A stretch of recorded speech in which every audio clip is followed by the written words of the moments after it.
Gonna be looking at a Pirate Software here, see what he's up to. You know, it seems like he's been in a little bit of trouble recently, so you know. This streamer has been destroying his career over the last few months, as for some reason there's just like this massive disconnect between his audience and the internet and him. And he might have just put his career in jeopardy by breaking Twitch's terms of service and potentially committing fraud. I mean, he has been doing a lot of fucking stupid shit recently, honestly. He should have not been going against...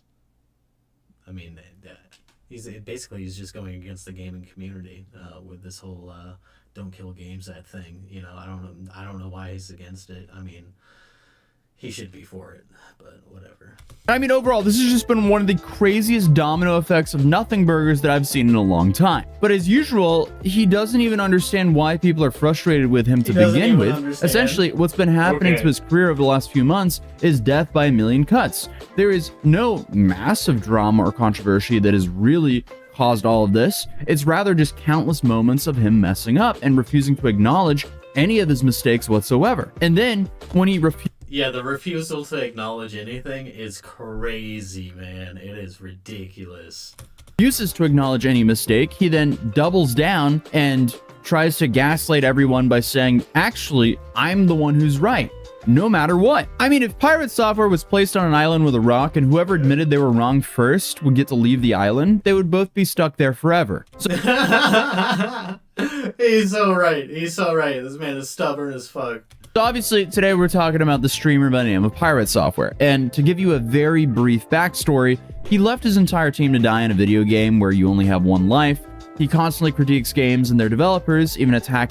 I mean, honestly, I've seen the clip, and they did say to leave, and I'm kind of on his side a little bit on that one. Especially in hardcore, man, I would have been out, dude. I don't think they had a chance of living anyway.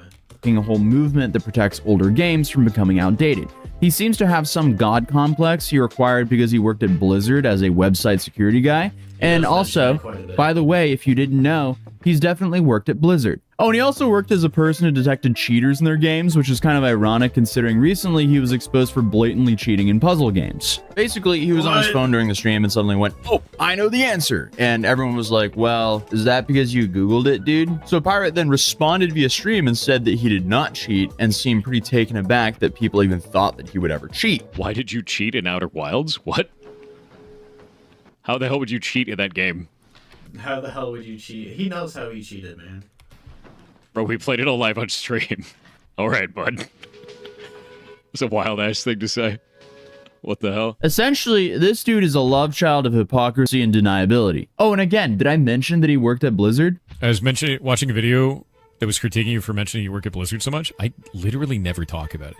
I literally never talk about it. This, oh dude, he's about to go in the montage. Oh, when I worked at Blizzard, I did that for Blizzard. Blizzard, 7 years, yeah. Blizzard. I used to work at Blizzard Entertainment. Used to work at Blizzard, your red team specialist for Blizzard Entertainment. And Blizzard is having worked at Blizzard. I grew up at Blizzard.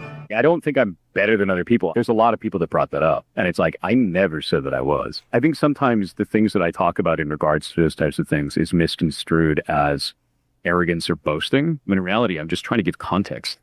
So that is the problem right there. So I want you to listen to this phrase. This gets misconstrued as arrogance, but in reality, it's this. Yeah. That is the most arrogant statement on the planet, bro. Things have just got a whole lot worse because it was like 2 weeks ago since we made a 14-minute long video discussing most of this stuff. If you thought things were bad 2 weeks ago, they've got a whole lot worse. I mean, you have dudes who've been making, what, 14 videos in a row on essentially everything this guy has done since. It's kind of crazy the amount of people that are just like talking about it, you know? He's really fucked up. Then. So, apparently a lot is going on. And we'll talk about that channel in a little bit because Pirate has actually responded to some of the allegations from that channel. But either way, Pirate has received a lot of attention in the last couple of months. And I think it's the wrong kind, not the one that he wanted because he's lost nearly 250,000 subscribers on YouTube and over 100,000 followers on Twitch, which is... I think they're record numbers also, the amount of losses that he's had. It's absolutely insane. I mean, you would think with losses like that he would be guilty of something crazy, but instead, as I kind of hinted to previously, it's just kind of like death by 1,000 cuts. And it's not even real cuts. It's just like paper cuts that he won't take any accountability for. So our question for today is, why did all this happen? Well, this all came because Pirate Software, he was streaming on April 1st of this year and accidentally leaked a message between him and his moderator that suggests that he encouraged him to gift paid subscriptions and bits. Bits, by the way, are Twitch's currency. It's like a form of donating on Twitch. And I get to many of you guys, this would be extremely confusing. Why would a streamer want their moderator to be giving them money? To simplify things, there's a feature on Twitch called a hype train. A hype train. Essentially, the more you get donations or gifts in a short amount of time, it raises the level of this hype train. And on April 1st of this year, Pirate broke a record for the longest Twitch hype train. Last year, on April 1st, back in 2024, Twitch's hype train record smashed again by Pirate Software. And they go into detail about Pirate breaking the Twitch hype train world record, with his channel reaching level 106 on April 1st. Once the hype train was initiated, it took Hall roughly 3 hours to beat his previous level 55 world record from December, with viewers contributing 54,380 gifted subs alongside regular subscriptions and 8.2 million bits, likely earning Hall a healthy six-figure sum in the process. So why does this matter? Yeah, well, on April 1st of this year, insane. Pirate Software went live with the intention of beating this record again, because it had been beaten by another streamer by the name of Vidal. Randomly, during his stream, he accidentally opened his Discord chat with his moderator. I wished I could place my head between them and go full burr mode and make... What? Uh-oh. Yeah, so as you can see, some tomfoolery was happening. Out of all the chat logs for him to open on stream, he literally opens the chat log where he's communicating with a moderator of donating money to keep the hype train going, and the mod even states which account he's donating through, called Serendipitous Bean. And then to make things worse, they try to make that account look like it's not the moderator who's donating all this money to keep the hype train going and for him to inevitably beat that record. These are crazy I mean, it's not even an allegation. I guess he brought it up on stream, so this is just crazy. This is insane. Yeah, that doesn't look great. So now, he's not only allegedly cheating in puzzle-solving games, but also allegedly cheating for Twitch donation records. I bet he's view-botting too. Now, he just responded to those allegations that were originally, from what I know, brought into the spotlight by the YouTuber Quintheo. So here, we're going off of screenshots that Awk20000 took from Pirate's Discord. But here, you can see that Pirate added everyone in his Discord and said, "A content creator called Quintheo is continuously farming ad revenue by making false claims and drama content about me.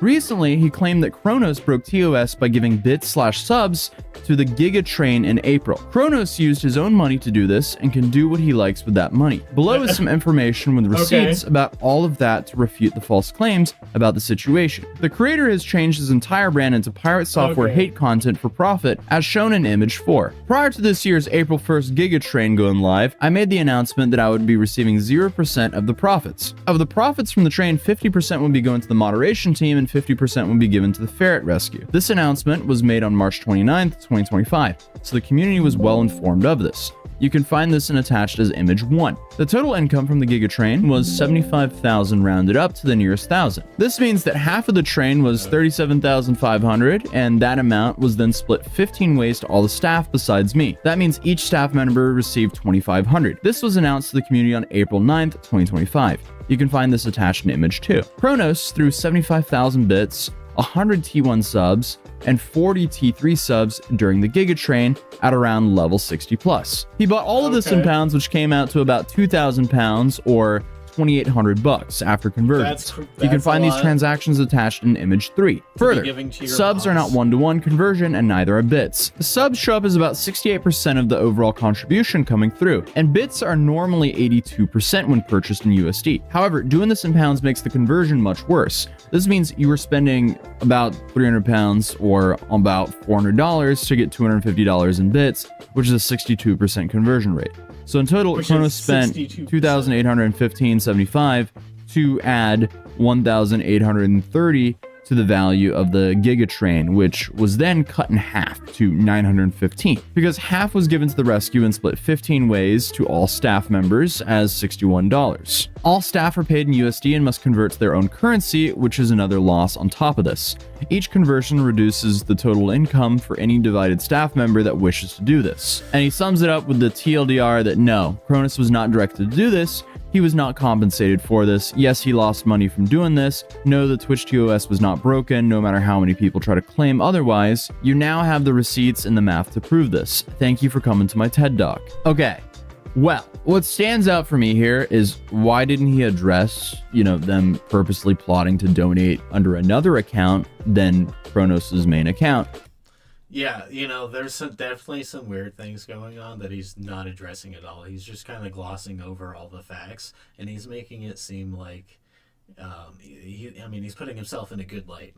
That's all he's really doing here, and I mean, that's what you have to do in his situation, but it's really easy to just see right through it, To keep the train alive. It just seems dishonest for your mod to be donating under a fake account that even says in the bio that he was a friend of Kronos and not Kronos himself. And another interesting point is Quinthio, he said in the comments of one of his videos that he had talked to Kronos. And here he claims that Kronos said that he wasn't reimbursed. But according to Thor's response here, Kronos would have actually received $2,500, which would make him almost fully reimbursed here. But Pirate follows up that first message with this. Now for the 1-2 punch against this BS. Quinthio's Discord has people actively doxing me in it. Okay, that's really bad. His moderation team is aware of this and has been encouraging it as shown in the images. They have also been digging into Shay and her job as a secondary attack vector. In image 1, Shelf Related, who is a mod, asks for doxing info directly. We've forwarded all of this to Discord Trust and Safety as a result. We've also banned all the users that were taking part of this from our Discord. Yeah, I mean, if this is true, that's not cool at all.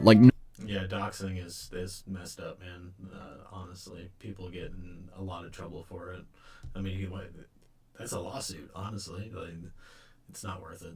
No matter what you think about a creator, you should never be posting their address or work address on the internet, nor should you really have a scavenger hunt within your public Discord to try to find it. That just comes across as extremely obsessive and creepy. Now, I'm only taking Pirate's word for that here because I haven't been inside of Quinthio's Discord to see what was actually going on, but if that's true, that's definitely not a good look. Then, Pirate's last message in this series of posts said, "No, Quinthio, my address is not public information, and your users are distributing it on your Discord while the mods encourage it. They didn't just go after me and Shay either, they went after our moderation team too, as shown here. You cannot BS this away. Leave me and my team alone." I mean, that's fair. Going after the mod team, that's way too far. Pirate has plenty of public actions and statements that are free game to critique all you want, but you shouldn't be going for their addresses no matter what. And come on, I mean, that shouldn't even be a hot take. Honestly, it's just crazy that things snowballed to this point for him, as this dude's YouTube channel and career in general is just in free fall as we speak. As I previously mentioned, he's lost over 250,000 subs and over 100,000 followers on Twitch. That is insane. World record numbers, pretty sure. And especially in the amount of time it took for him to lose that. It went from some awful World of Warcraft classic plays, which he refused to admit any fault to, and then he just slowly cascaded into more and more small things that he messed up and wouldn't admit any fault to, because the WoW situation then turned into the stop killing game situation, which then brought the spotlight to his own video game and then another game studio that he used to be associated with called Off-Brand Games. Because as a month ago, he had to completely step back from that game studio as he announced here. And Ludwig, who is one of the founders of that studio, thanked him for doing so. And that then brings us to Pirate's game called Heartbound. This game has been in production for a very long time, and Pirate has not been silent about criticizing other games in the past, like Undertale, who many claim his game has taken a lot of inspiration from. Undertale is the best example of this. Undertale was made by Toby Fox. Undertale is a brilliant goddamn game. It's very good. It's also coded like shit. And that's fine. If you look at the decompiles that people have done of Undertale, you'll find that there are rooms that have hundreds of if statements checking the same value, then it sets it to 0, then it checks it again before doing anything. Meaning all of those if statements did nothing except for take processing power. There are sections of the game that show, here's an example. All the dialogue in all of Undertale is in a single switch case statement in one object. It's thousands and thousands of cases long. Single object, all of the dialogue in the game, hard-coded into that object. Insane. Insane behavior. But it doesn't matter.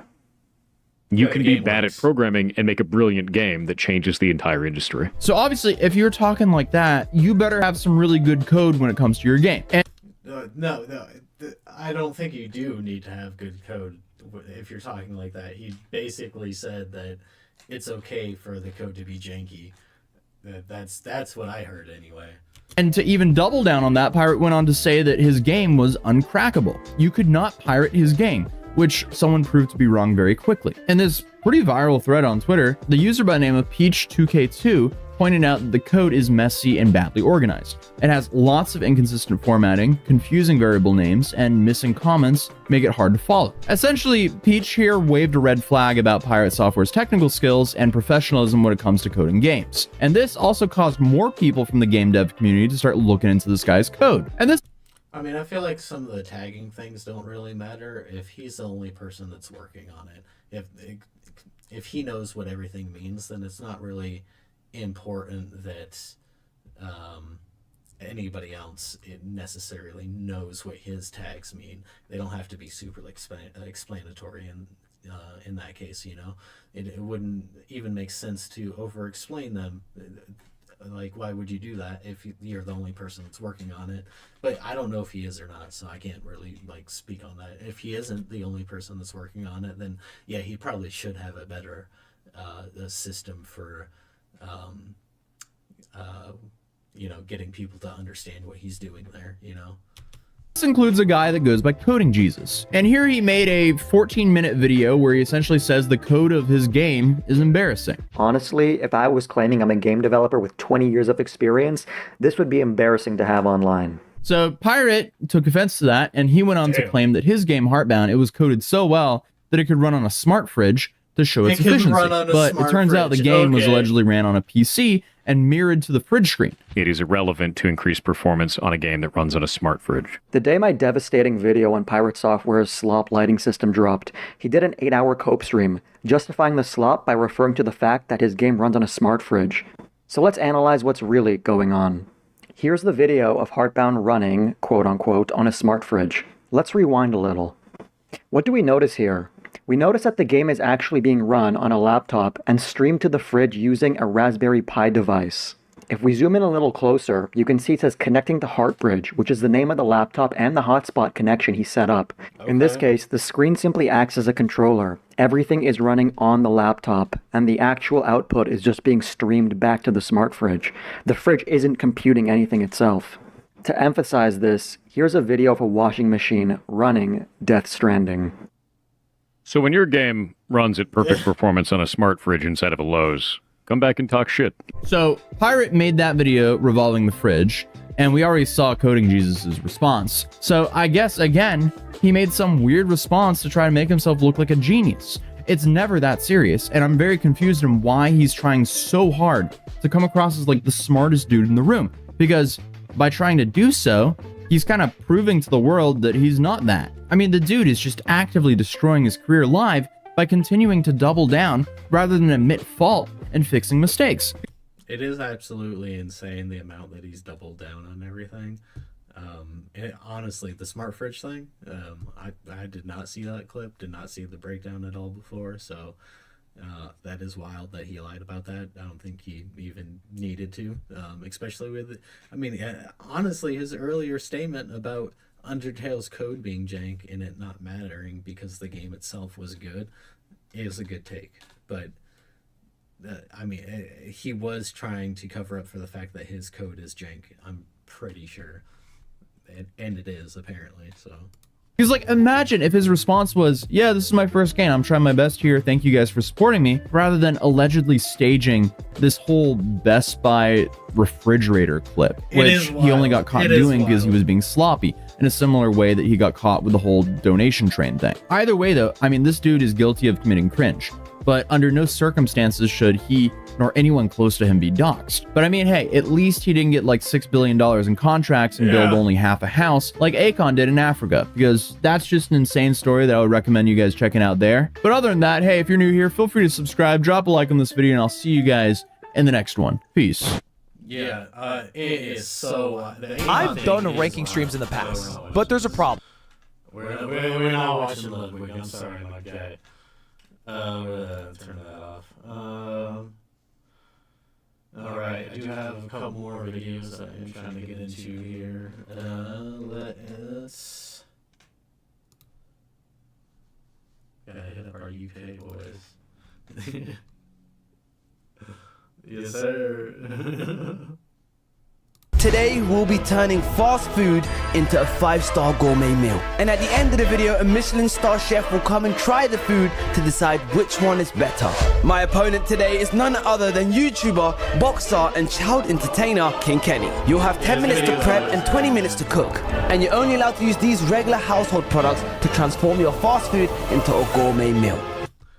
These videos are always great, man. This is turning fast food into gourmet. FTCT, I mean Kenny. We're gonna be turning today's fast food into gourmet, and that fast food is KFC.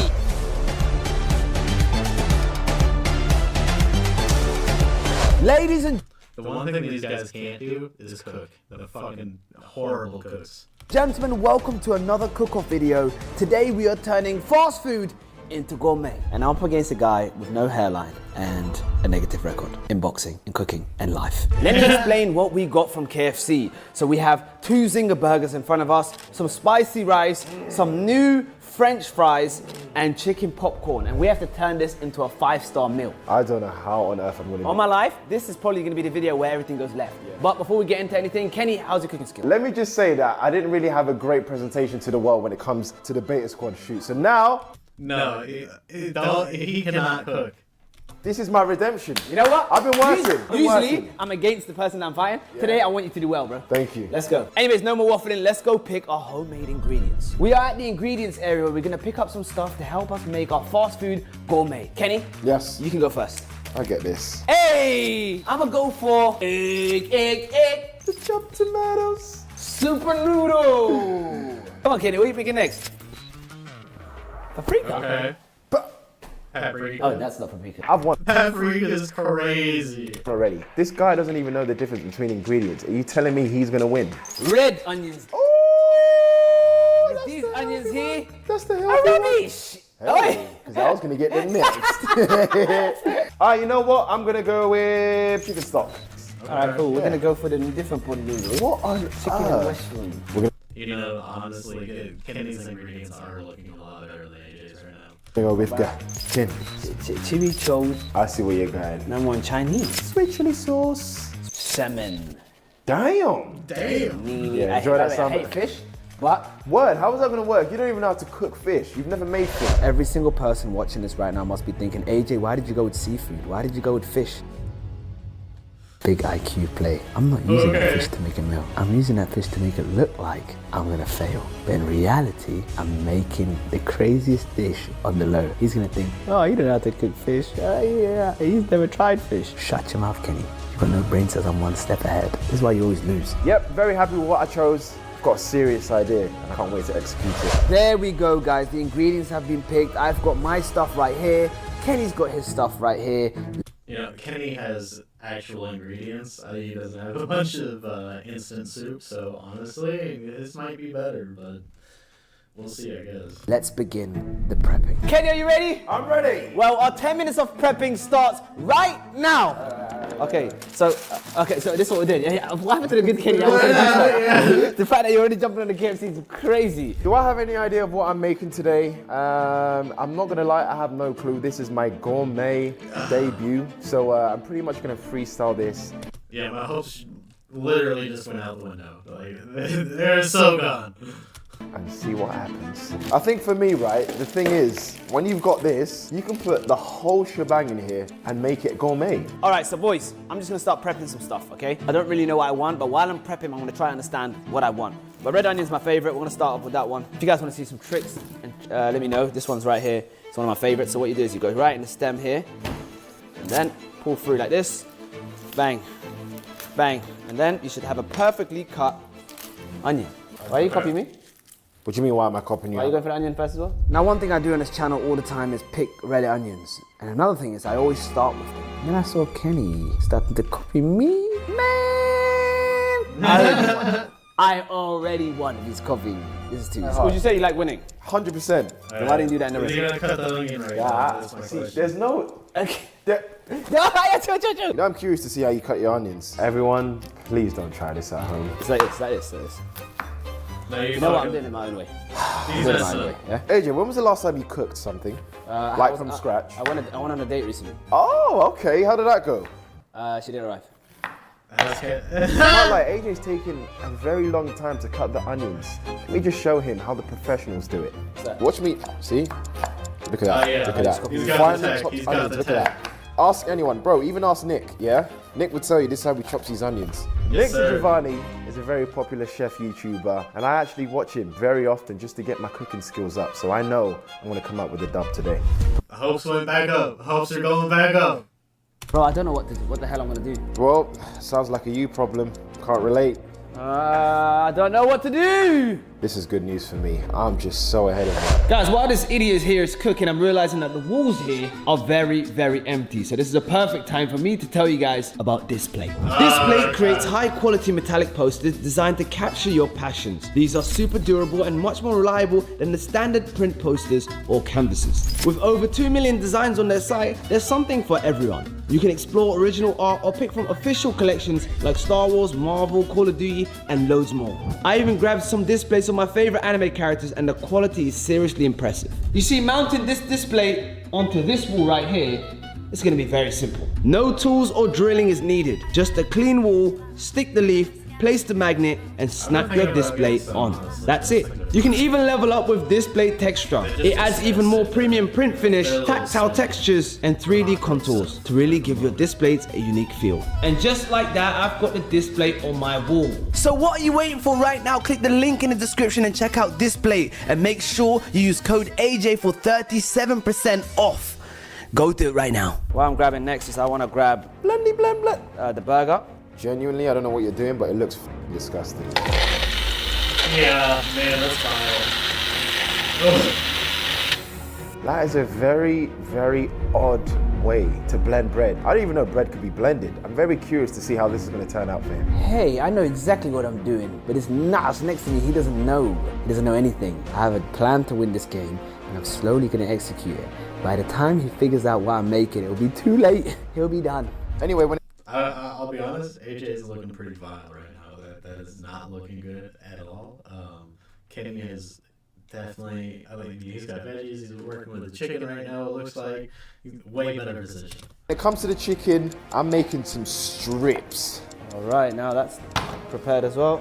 I am so ready. Let me ask you a question. Are you about to put that in a wrap? No, I'm not going to put the onions just like that. What That's not what a chef does. no, what do you do? You use the onions and the peppers. There's a reason why I got the chopped tomatoes. I'm going to make a nice little sauce. We're going to spice the sauce. You're going to put tomato sauce on top of that? Where's the bread? That is the bread. Don't touch it. That's the bread. Has the machine done that? Yeah. I didn't think it was possible. I think I've figured things out. And we've come to the close of this stupid prep time, which is not enough. So you ready to start cooking? I'm more than ready. Rock, paper, scissors. Rock, paper, scissors. Rock, paper, scissors, shish. Just make sure you subscribe right now. More AJ uploads every Tuesday at 5 p.m. We are trying to hit 1 million subscribers this year and overtake that triangle schmuck fraud AJ Shabil. So please subscribe right now. Okay, enough waffling. Back to the video. Our stoves have arrived and now it's time for us to start cooking. Our 20-minute timer starts now. Yes. I think I finally got the idea of what I want to do. Yeah, I don't like how greasy mine is, so I'm going to give it a wash. I'll be honest with you, the pans was just not up to my clean standard. They had a lot of grease in there, it was oily. Obviously, AJ does not care about hygiene. And to be honest, I think that is very disgusting. Whoever's trying his food, goodbye to your stomach. All right, so I'm trying to just think where to start. You know what? I've got a bit of an idea. Oh, he's brought the big boys out. Oh God, oh God, oh God, oh God, that's too But hot. guess what? Even that oil is not going to save your cooking. We're going to grab our onions and what we are going to do is we are going to start caramelizing them. Oh, that's the sound that we like to hear. That's the sound that we like to hear. We got the 7. Hey, come on, wait, I need help. Get the hell off my face. How would I know if this is on? We are cooking now, ladies and gentlemen. We are absolutely in there. No, Now, this is not fair. once everything clicks in the mind, we are great. We get the egg. Let me show you. King, let me show you a little trick here. Watch this. Which one is the egg in? You're right. We're AJ, I need help. gonna put it in here. No, bro, there's no more time. I'm flying now. We are cooking. Get that in there. Get that in there. Buttermilky, yeah. Sorry. You But- fucking bastard. Now we'll put a little bit of buttermilk in there, in the middle. Now, ladies and gentlemen, what you want to do is now put it in there. Put it in there. Oh, my oil's burning. Oh my god. And then what you want to do with your fish? Oh my. Chill. All right, what you want to do is carry on sauteing these ones right here. We are going to dip that salmon into that bread mixture that we had. And then what you want to do is you want to do that. Make sure everything sticks in there, all right? AJ's doubting me, but he's gonna see what I'm capable of today. There's just a lot of chaos going on for no reason right now. I mean, they have plenty of time. They're literally wasting it by panicking. Here we go, ladies and gentlemen. You know, for someone who's never cooked fish before, how the hell are you gonna know when it's cooked? First of all, he's never eaten fish, let alone cooked it. How the hell is he gonna know when it's cooked? What it's supposed to taste like? He's setting himself up. Now I'm back in the game. I've won this. It's the difference between me and you. I know what I'm doing. The onions and the peppers. Okay. Look, this is exactly what I'm talking about. I only need a square. Huh? What did you put in the bin? I just cut off the tail. No, salmon doesn't have a tail. Idiots! Salmon, when it's cut up and put in the packet, does not have a tail, okay? Where's he getting the tail from? What the leftovers, you think we're gonna throw this away? My God. No. They burnt, those onions are burnt. Yeah, look at the face. Oh my God. We are not gonna throw it away. This is all the flavor. That's burnt flavor.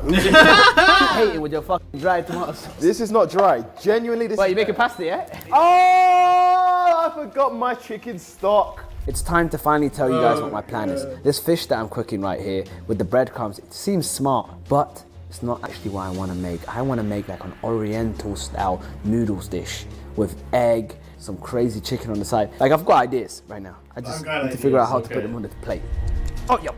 Go. Oh my God, I'm so excited. This is all coming together. You can't tell me this doesn't look gourmet. I think my noodles are done. Bro, I'm very confused because this is not my household. So it's like, where is the microwave? And if this is the microwave, how the hell does it work? Oh no, my shit's burning. Oh my God, I think it's game over. My food is burning. Jesus Christ. Man, a little bit of char is okay. A little bit of char is alright. But I do like that broth. Did I do it? I do like that broth. Okay. No. Look, AJ's food is burnt.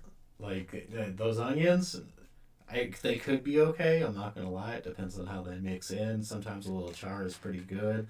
But yeah, I don't know. I don't know, man. I don't think they're gonna be good. The broth. Here we go. Things are starting to come together now. Things are finally starting to come together, boys. All right, it is time to start making my burrito. So, ladies and gentlemen, we're gonna start making the wraps, giving it a nice base, as you can see, and then the lettuce that came from the burgers we're gonna add here. Can't forget the rice. Gotta get a load. You know what? Let's make it two gherkins in there.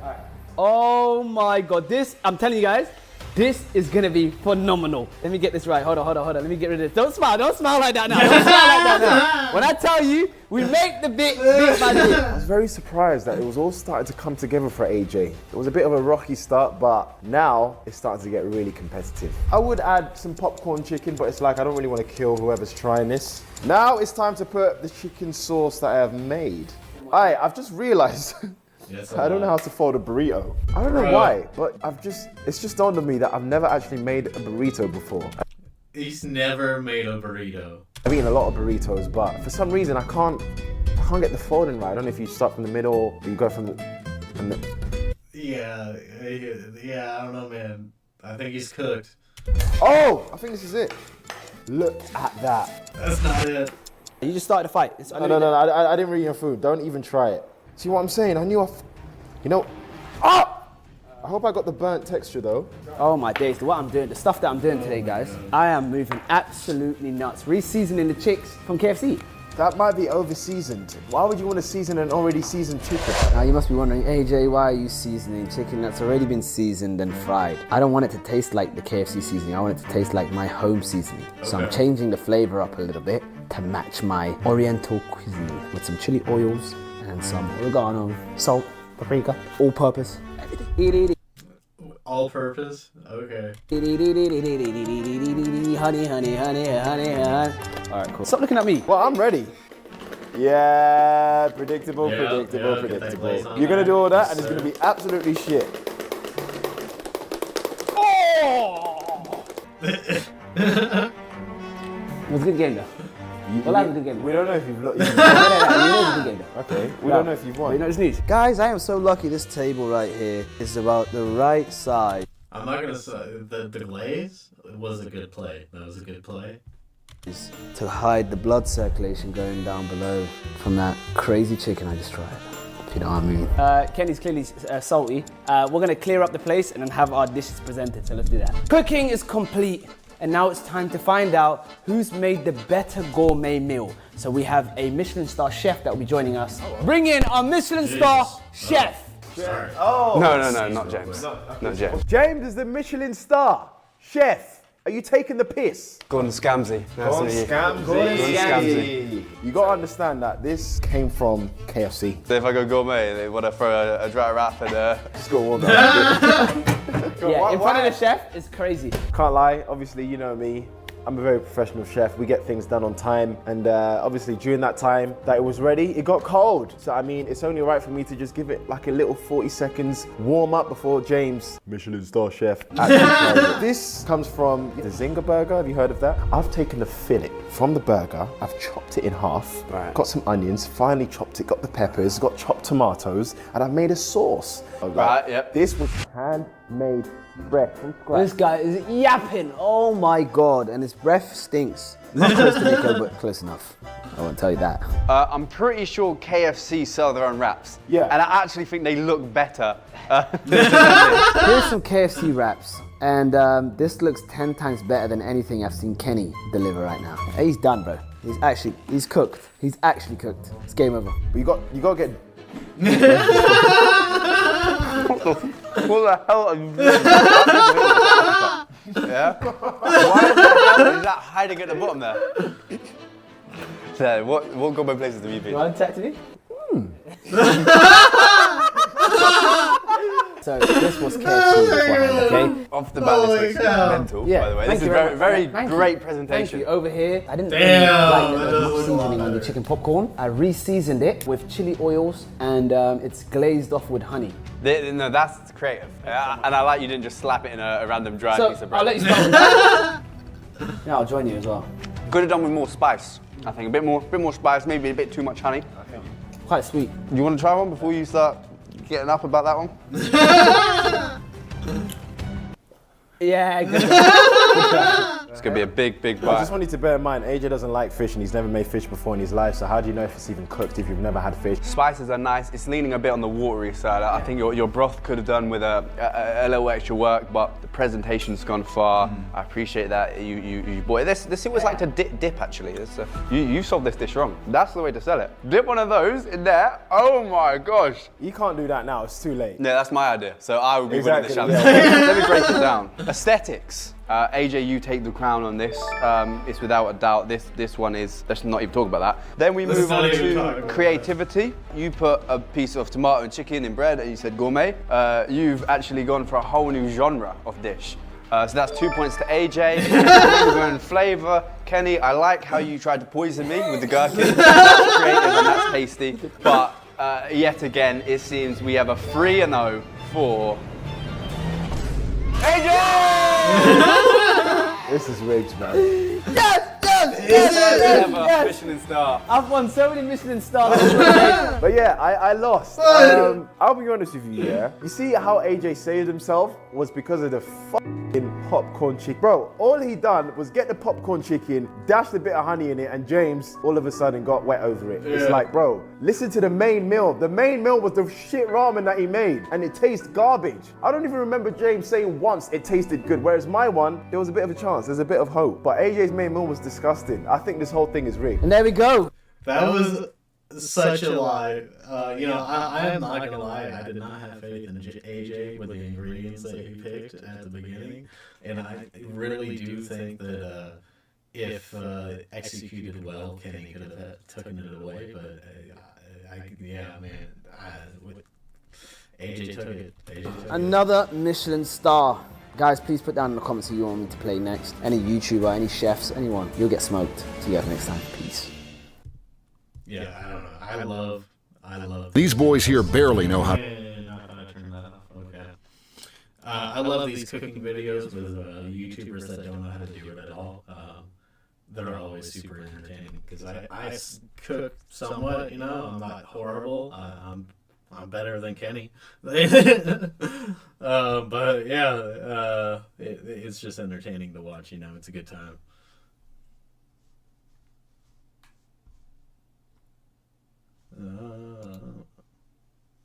Oh yeah.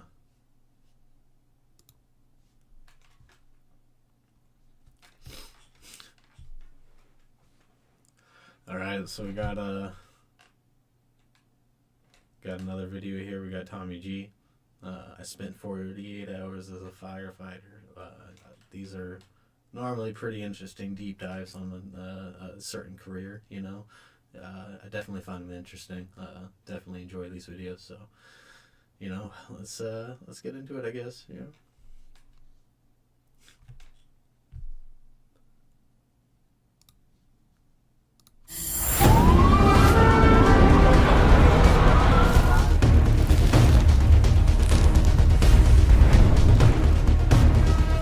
What's the call that we're getting? Cardiac arrest.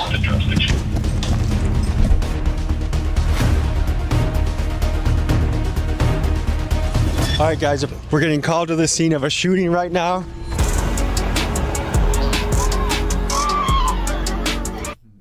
You know, firefighters are honestly some of the hardest working people. The amount of, like, the hours that they have to work is just outrageous. Not only that, but the physical requirements of the job they're crazy. It's just insane. Does that ever surprise you getting a call for a shooting on Saturday morning at 10 a.m.? Usually Saturday's pretty active day. We just got a call for a stabbing. North College Street, residential fire.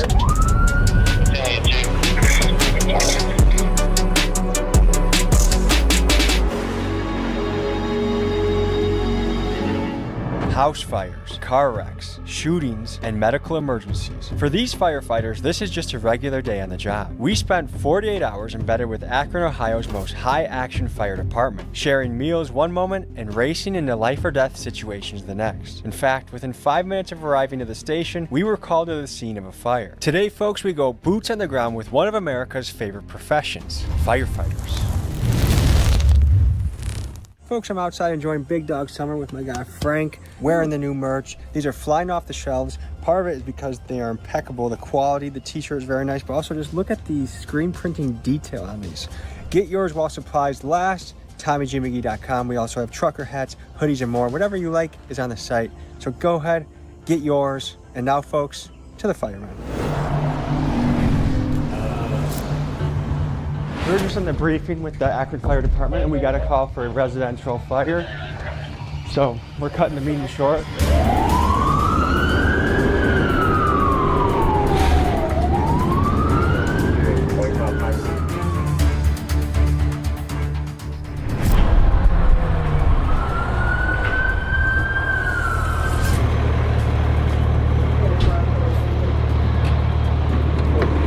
So right now they're pulling the ceilings.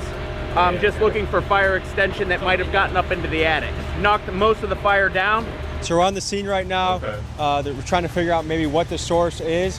Neighbor saw that a dumpster had been placed here, so the most likely option right now is contractors are working on it and maybe something went wrong with a tool or things were left on overnight. No one's been brought out, so I think it's clear to assume that it was a vacant building when it went on fire. At this point, I'm good. We haven't had anybody call out any distress. Our smoke's cleared up. We saw the water coming out in the attic space a little while ago, which is telling me they're wetting down where the hot spot was. Again, the smoke being gone, telling me we've got all of this under control.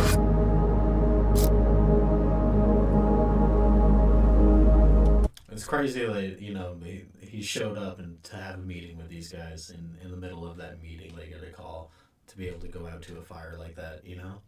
Dennis Shoemaker, I'm captain with Akron Fire, and we just celebrated our 30th anniversary yesterday. And what got you started in this profession? In college, I wanted to be police officer.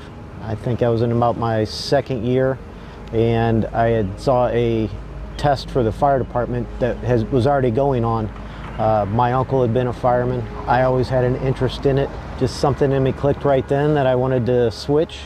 I stopped going to college and enrolled in EMT and then paramedic school.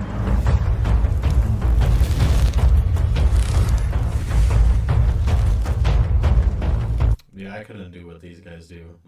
I got a hernia, so kind of sucks. Limits the amount of shit that I can do. I still work out and shit, but you know, I can't do. I can't work like these guys. You know.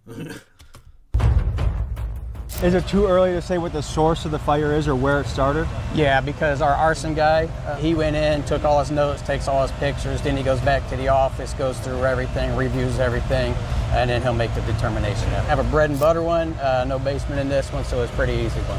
So.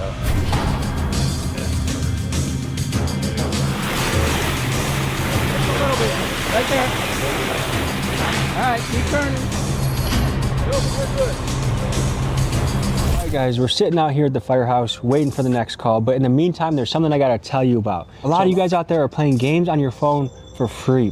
What if I told you there's a way to play games on your phone and get paid? Guys, there's an app out here that can pay you to play games. Here's how it works. They have game developers that are testing out games. They have you testing them out and trying it out and giving them feedback, and they pay you to play the game and give them feedback. And it's very easy. You download the app, you get playing on games. I got it on my phone. You're playing games on your phone for free.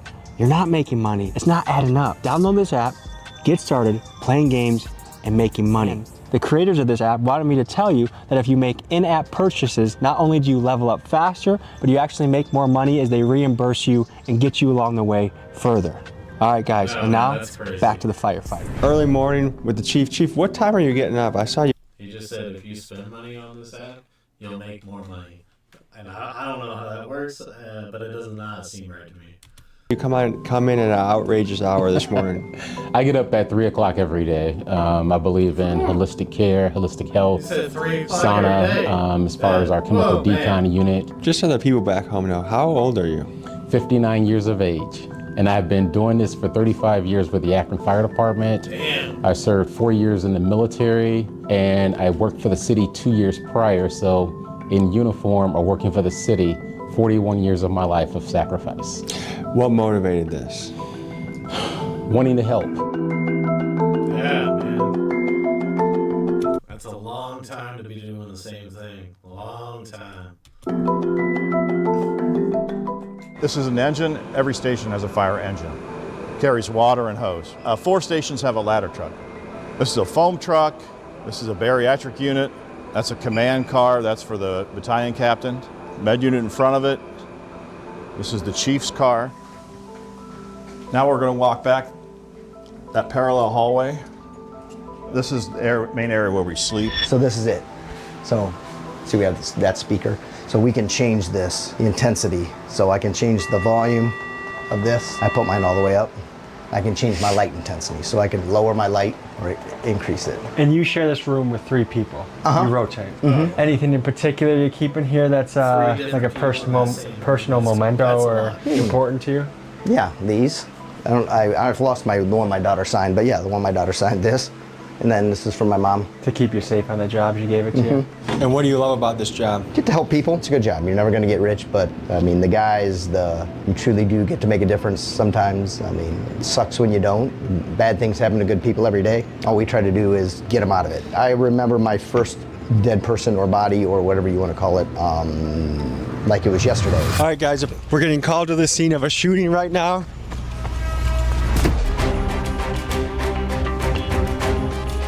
Just like that, man. Having a conversation, transition, you know, that's how it works. And you never know when something's gonna happen, and these guys have to be prepared for it, you know.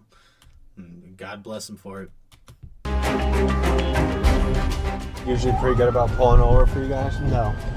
No. Is that a frustrating part of the job? Very. What the is about to happen?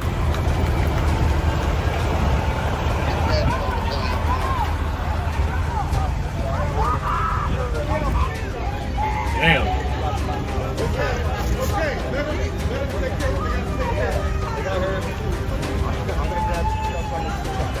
Damn. Holy.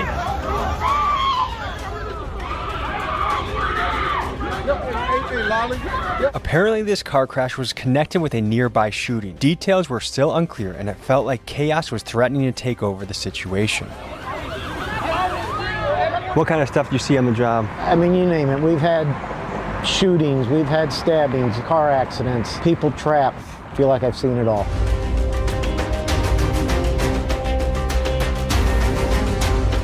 They calling like 3 people out.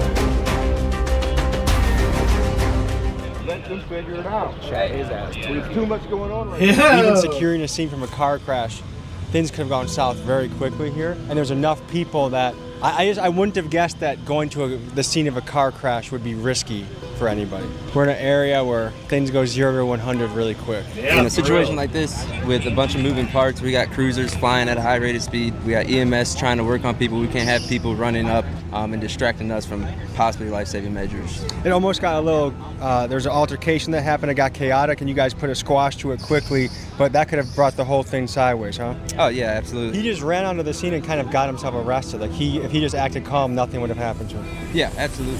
Let's say post-George Floyd era, did you guys get any weird responses when you show up on calls? Yeah, so there was definitely a very weird time. It was much different than post 9/11 when, you know, we were rock stars for about a year. I could understand the anger that people had. I can understand. I mean, they're rock stars still, you know. I mean, currently not getting enough love, but they deserve it. And the frustrations people had, but it was a really weird situation of having it directed towards us as well. I know in that period, police had a lot of trouble recruiting. Was it similar for you guys in that era? Police still have a lot of trouble recruiting, but you know, that's just the way it's going to be from now on. I don't think people will ever trust the police force the same as they did. And that's kind of a shame, but that's the way it is. Numbers have decreased a lot. 30 years ago, we took the test. There were 3,000 applicants that sat for the test. 1,500 people passed the test. Our last test we gave might have hit 1,000, but I don't think it did. Yeah. It's just not a career that pays very well, and in the economy that we're in, you know, I mean, money's a driving factor in what people are doing these days. Tell me about the camaraderie here. You're gonna put your life on the line for them. Now, most everybody on this job would do that, but the guys you work with, you know who, if somebody went down in there, there's not one person that I work with here that would not do everything in their power to get me out or to try to save me. What are the different colors of the ceiling? The big red is there's a run coming in. And then you have white is the chief, blue is blue's the med unit, right? Yep. Yellow's the captain, and green is rescue. Have you ever saved someone's life? Yeah, it's amazing when it happens. It sucks when it doesn't. Is there a call, a particular call that you can describe that sticks with you? Yeah. Man, he's about to get Don't real. want I to. don't know, man. We do the best job we can, and there's a higher power out there that ultimately controls it. You guys want to go to pedestrian hit by a car? Yep. Okay. Oh, speak of the devil, huh? Can't even talk to you for 5 minutes before something kicks off.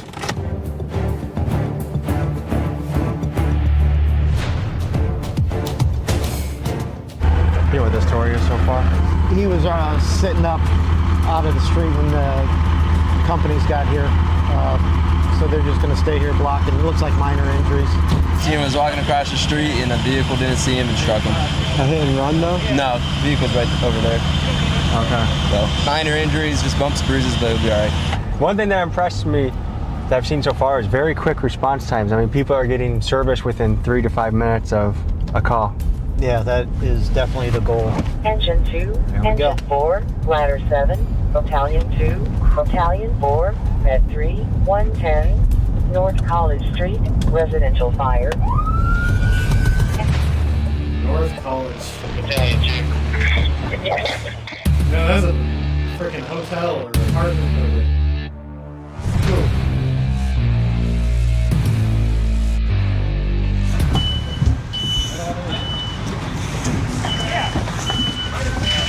You want the fan on? Yes. This is your first 10 minutes. Do you know anything about how that fire started? Looking like food on the stove. Dick.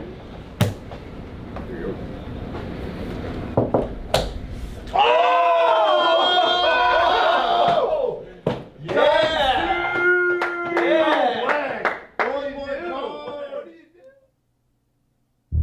It is.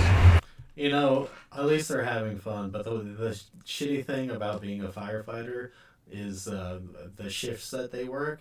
They are like in the station for an extended amount of time. I'm not exactly sure how long it is, and they can't drink it at all. Like, you know, you cannot be inebriated while you're there. So like, you don't get that after work beer or you know, whatever you indulge in. You know, but it just doesn't exist. 12:30.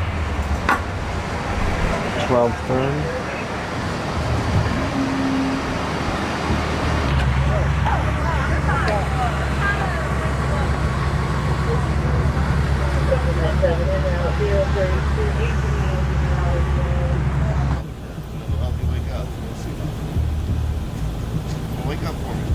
Swing your feet out so you don't fall back to sleep.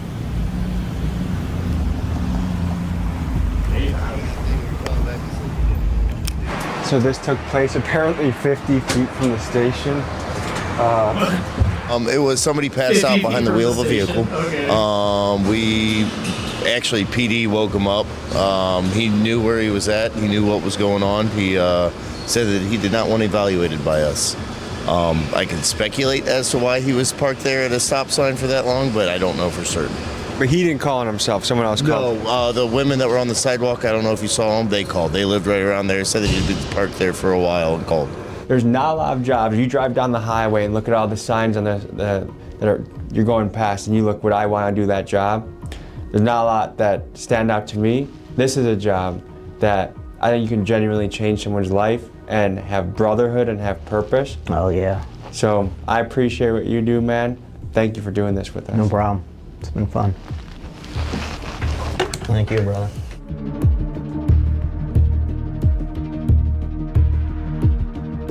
Remember the app from earlier? Made a little bit of money on it, went to the store, got the boys some drinks. If you want to try it out for yourself, links in the description. Guys, Keegan started earning. You can too. And the creators of this app want to remind you that if you make in-app purchases and play multiple games at once, of course they want to remind you faster, make money faster. If you want to try this for yourself, hit the link in my description. Get playing, get earning.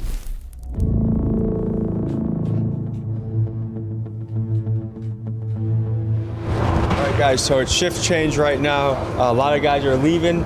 There's only a couple lieutenants staying to do a 48-hour shift. Already a factor in this job is being tired. But these guys are alert. These guys are at it, and I'm actually really impressed. Maybe it's because I know my name isn't on the job. I don't get fired if I mess up. Part of me is wanting to go back to bed. From the most extreme call to the call that's just like, dude, we could probably sleep in. This person could probably walk it off. Doesn't matter to these guys. They get up, make it happen, and hustle. 40 hours straight. That's a long time. I don't know how they handle overtime, but man, you better be getting some good overtime working 40 hours straight.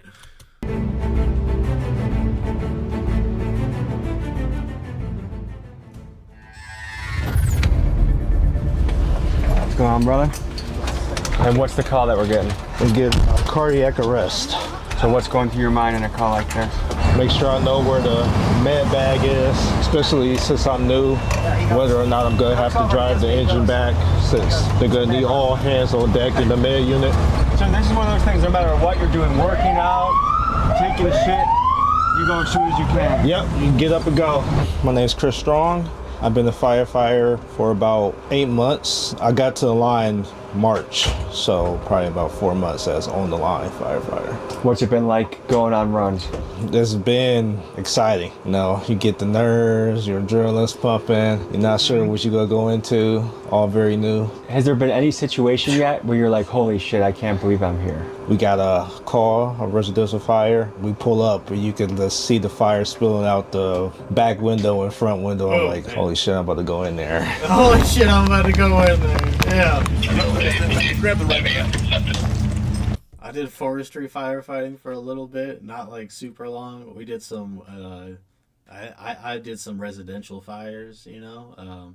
I had a couple buddies go out on like some larger forest fires, but I never got chosen to go out. I don't know exactly what they, or how they choose, but there's some kind of process there, and I was not chosen to go out onto one of the larger fires. But I mean, it was super cool to learn the tactics that they use and stuff, and I mean, a lot of it's stuff that I can use in the future, so it was pretty cool. I did have to get certified in like CPR and first aid when I did it, so you know, it was nice. It was interesting. Good process. The dog pushes the door, and I don't come in here. I was just doing the yard. I'm not. She's breathing. She's breathing. Here, can you hear me?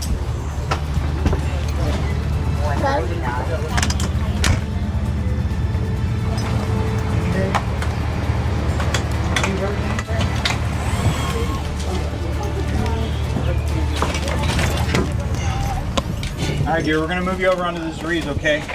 Take you outside, take you to the hospital. Good. You got a little words, you got bags. Just take your time, nice and slow. Tell the people your name and how long you've been a firefighter for. All right, so my name's Ben Yakeley. I've been on Akron for just shy of 3 years now. First 30 seconds when you're getting a big call, what's going through your head? Things in my head, what could be wrong with this patient. You know, if we get dispatched, say it's a very specific, cardiac arrest. Well, I already know I have to set up, what I have to set up, what drugs I'm going to be pushing, and what equipment I'm going to need off this truck. Put that wherever you need. I got stuff for an IV laid out in there. I didn't spec a bag yet. Nice. Wasn't sure what her pressure was. She just came home and found her like that? Yeah, she doesn't actually know her very well. Okay. She was calling her nephew or son or something like that, so. She's real cold in her extremities. Yeah, I think she's been there a while. You hit that blood pressure button.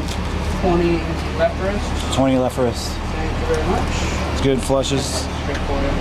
Good flushes? Okay. Yeah. So I wrestled all the way through college, and I had this crazy, strong brotherhood. We did difficult things together. We were trying to win national title together. And then I go into the corporate world. It's just not the same. This seems like one of the rare jobs out there where you can have an incredible sense of belonging and teamwork. Talk to me about that. If we're disjointed in any manner when it comes to the incident command system, that can cost lives. When it going through the fire, no pun intended, that's what builds that brotherhood. And as you know, we have, we eat together for lunch and dinner. That builds that family just environment. Once you start building those foundations, guess what else? We may have something in common off the job. Teamwork is a very important aspect of the job. You may see the fire hose getting inside the building, but it takes a team to have it go all the way up to the second floor. People breaking down doors, putting up ladders. You can't just do it by yourself. We work in pairs on the med unit. You have to rely on your partner for a lot, for dosages, for helping. You get some of these meds we don't push very often, especially with pediatrics. The dosages are very specific. Sometimes just for manpower to move people, and so we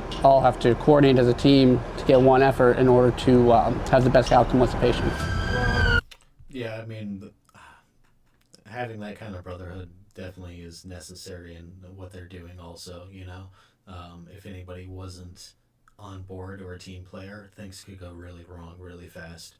And he's not wrong about the corporate world either, I just lost a job in sales, and sales is a dog-eat-dog world, It's there's not a brotherhood, it's all competition, They don't breed friendship, That's not a thing that anybody thinks about, It's all about money.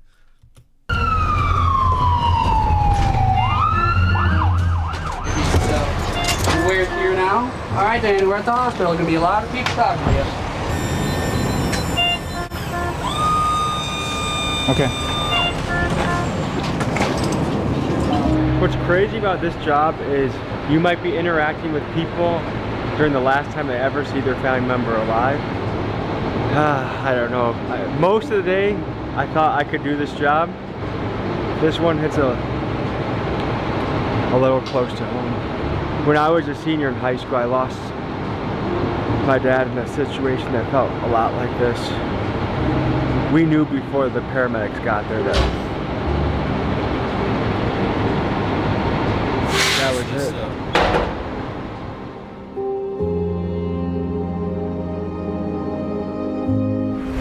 District Chief Scott Duber.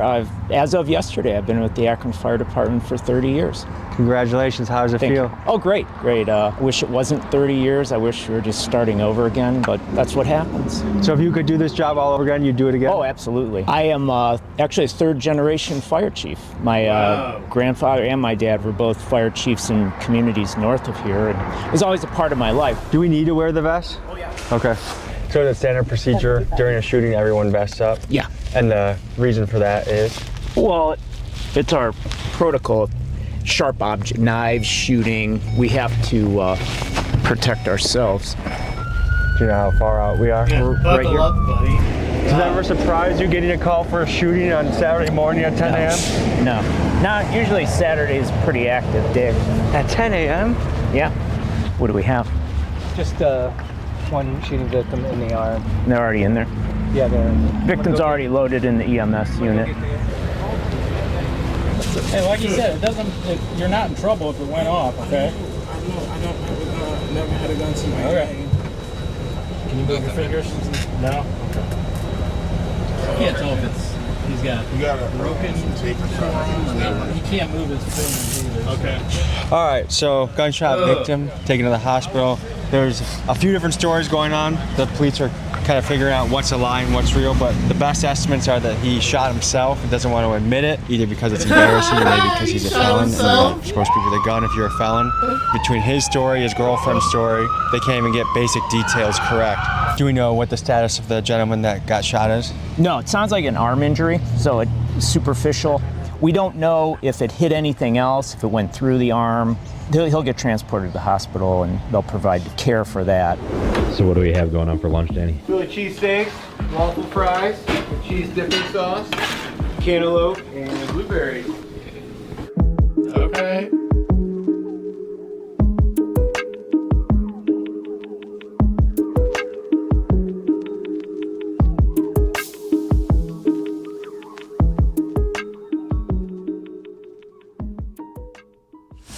We just got a call for a stabbing. A stabbing? What are we living in England or something? Oh, we get stabbings all the time. Do we know what the person was stabbed with? No, we won't know until we get there. When you get a high intensity call, what's going through your head in those first 30 seconds? The biggest thing is everybody's safety. What's going on? Is it safe for us to even get up close to this? Or do we need to wait? Do we need to regroup? And then the next thing is plan of action. What things do we need to get it done? And to all their companies, you can approach APDs on scene, suspects in custody. It looks like our stabbing victim is on Thayer, not at the Burger King. Oh, a woman stabbed him. Just make sure you put your vests on. You got stabbed. We're going to the hospital. Yeah, you got stabbed. We're going to the hospital.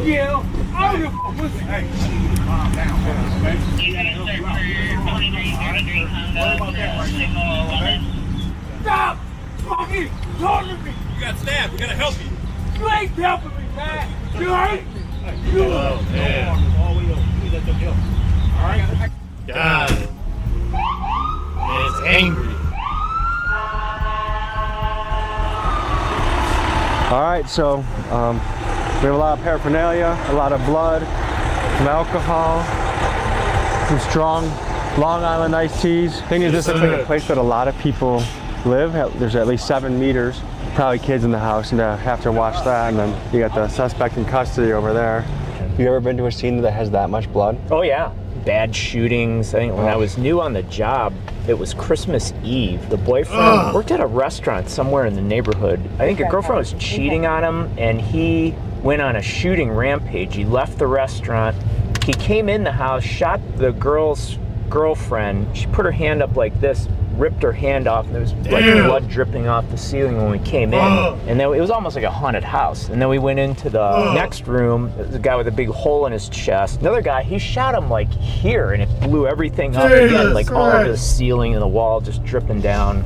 We walked across the carpet, and blood was just coming up out of the carpet. Is PTSD something in the firefighter community? Yes, yeah, and it's becoming more and more recognized now. That's why I said we have the peer support team that will help. Bro, that story's gonna give me PTSD. Like, what the fuck? help us deal with it, but we can also seek professional counseling. But yeah, it's a real thing. You're dealing with death and destruction on a daily basis. That's for some people, it's not for some people. And again, it's all how they cope with it. A lot of it is us taking care of each other. The crew will talk about it, or they'll do something to break the tension. How do you deal with the disturbing and traumatic things that you see on the job? You know, you have one incident and it doesn't bug you too much. You process it, you get over it the next day. As time goes on, those calls start building up. Everybody can tell you about the call that rings through their head. But one of the things that we've done different is we now have a peer support team. And it's us talking to each other. It's just that simple. You know, we always say you're having a normal reaction to an abnormal event. I've seen at the ends of shifts where guys have sat down together or gone to another location together and sat down and cried about something. And it's good to get that out. We see a lot of stuff people should not see, and we have to deal with it. Luckily, we have each other, and we just confide in each other and try to get through it. Some people pick up some bad habits and stuff along the way, but you got to cope. We're all human. That's all there is to it. What's next? Motorcycle hit by a car.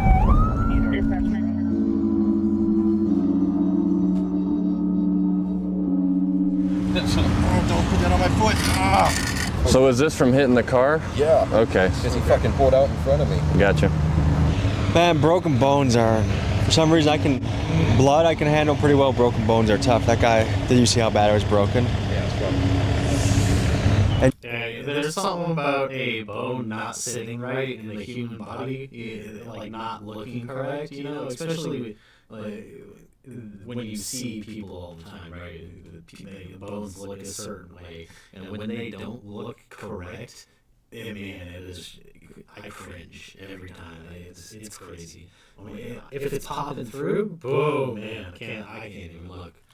Just like that, in a split second, you went from having a nice day, taking your girlfriend for a ride, probably on the way to a restaurant for dinner time, to broken leg and a stay at a hospital. So we just got a call after trying to drive back to the station after the broken leg on the motorcycle crash, and there's reports of heavy smoke.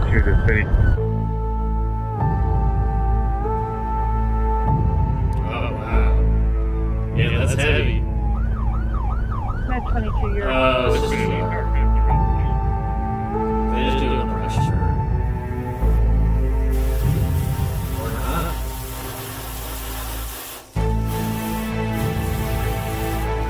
I guess not. I thought it was just a brush burn. It is pretty common, especially in environments. What is the #1 killer of firefighters? Obviously, cancer is a big one. A lot of them are the byproducts of combustion. That's what we're exposed to every day, and a lot of progress has been made in the equipment that protects us. You reduce the risk by following certain protocols, wearing the correct gear, washing your gear, taking showers, getting in the saunas, all types of things to lessen those risk factors. Talk to me about the dangers of smoke inhalation on the job. All smoke is bad. We take measures to protect ourselves with the SCBA. Hey, I mean, not all smoke is bad, all right? Not all. It could seep into your skin, you could breathe it in, like you said, the smoke inhalation. And the reason firefighters don't have beards is because of the mask seal. It's a bad thing, it's a threat we're aware of, and we try every measure we can to protect ourselves. Do you feel like the community appreciates what you do? Absolutely. We go to a lot of these community events like parades or whatever, and people always come up. Yeah, it does not go unrecognized. Or we always got people waving at us, you know, kids, a lot of very grateful people, and it's very nice to see. People always come in, bring us goodies and stuff. If we're out there, they offer us water. That's always welcoming. If you were to make a brochure, why to become a fireman, what would you say? If you're here to help and you're for service orientation to make your community better, I would say join the fire department in your municipality. Whatever you do, I always heard it, you find something you love and you'll never work a day in your life. Whatever you do, you gotta have passion about.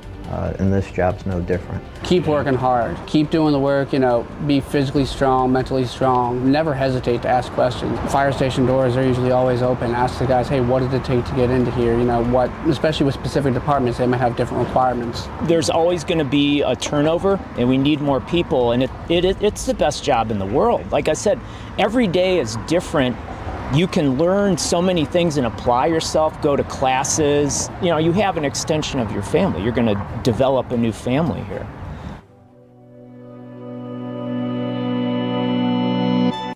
Yeah, I mean, honestly, firefighting does sound super rewarding.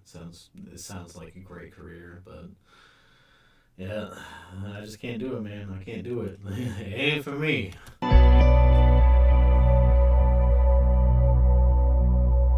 Hi guys, 5:30 Saturday morning. We're coming to our end of our visit here. Pretty surprisingly quiet night, which I guess is a good thing. I guess that one of the biggest things that sticks out to me about this job is it doesn't matter if it's 2 p.m., midnight, 3 a.m., how tired you are, someone needs help, you gotta run out the door and go. And there's a lot of these men that sacrifice their sleep, their bodies, their health. If you're a chief around the country and you wanna bring us into your department to show the work that your men and women do, we'd love to cover it. Thank you guys for joining us on this journey. Stay safe out there, and cheers. Hey.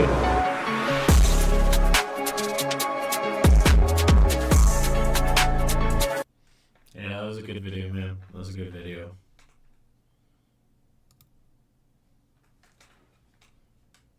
I do got a couple more here, so let's take a look at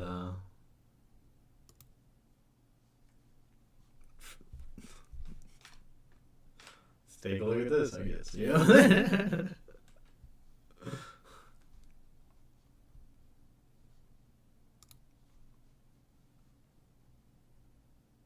Okay, the crew knows I don't like going in public and doing things, so they made me come to Venice Beach and date women. Also, they told me to say subscribe because we're almost at 1 million subscribers, which doesn't mean anything. Doesn't mean we're better than anybody like you guys keep saying. We were looking for a little bit more women. I'm Zach. My name is Jesse. Hi, Jesse. Can you tell me why you're single? That's a good question. Why am I single?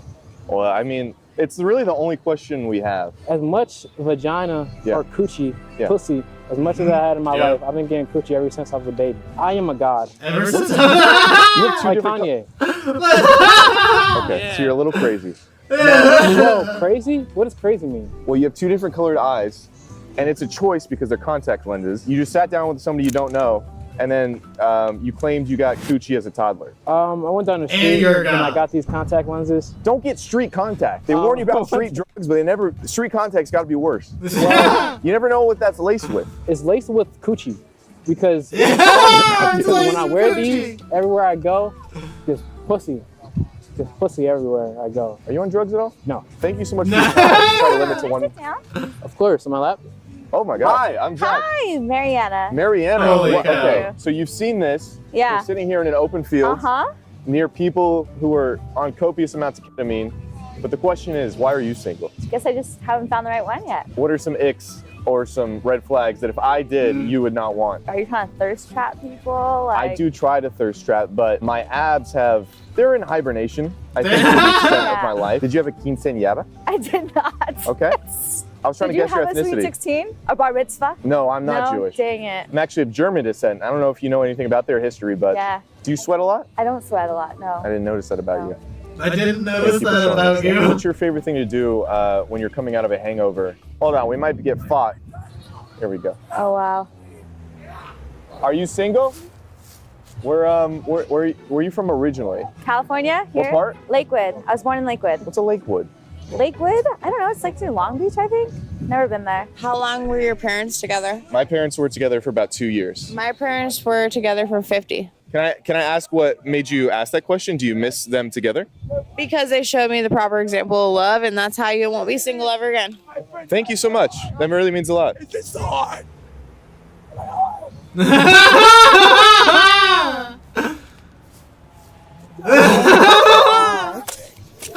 Oh my God, that's wild. All right, we lost a cam. You still rolling? Oh my gosh. Sorry for the. That was wild. Well, you're very calm and I thought that was part of the... No. No. Well, thank you for telling the story. Thank you for whatever all this was. That was wild. You're a gorgeous individual. Thank you. Can I see your nails? Holy cow. Is this a fresh set? It is. I'm gonna leave you with this. You are Miss Girl and stay Miss Girl. Thank you. And even if it's not me, you're a star.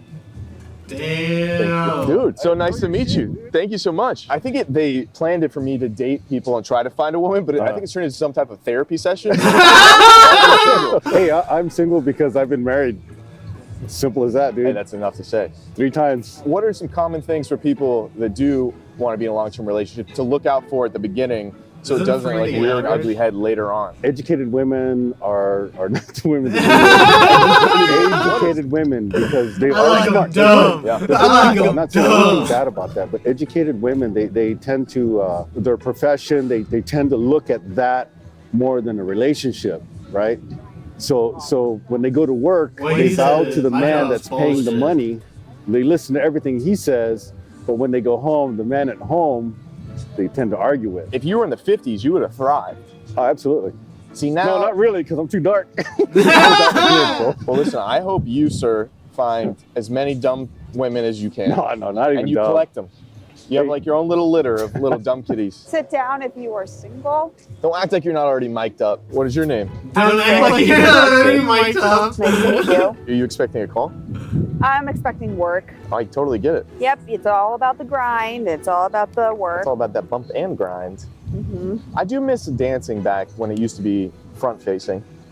Really? Well, I feel like now it's too much cheek on pelvis. You're just supposed to gyrate on me like some type of animal for an hour and a half, and then we go home and maybe hook up? That doesn't feel like romance to me. What about you, Sid? Oh God, no. Nope. I'm so done the whole hook up, the one night stand thing. Have you? I am at that age where I'm ready to settle down, Yeah. ready to find someone serious. Do you have any funny you don't look like situations one. from one night stands? He told me that his uncle was in jail. His girlfriend cheated on him with half his roommates. Very cool. And after 1 hour, I was like, I gotta run. One of my friends is an emergency. I ran to a coffee shop and ended up meeting someone else who was interested in dating me. What's the most awkward date you've been on? You're ranked #1 so far. What? I know. I'm not. Yeah, look, women got it too easy. That's all I gotta say. All right, like too freaking easy.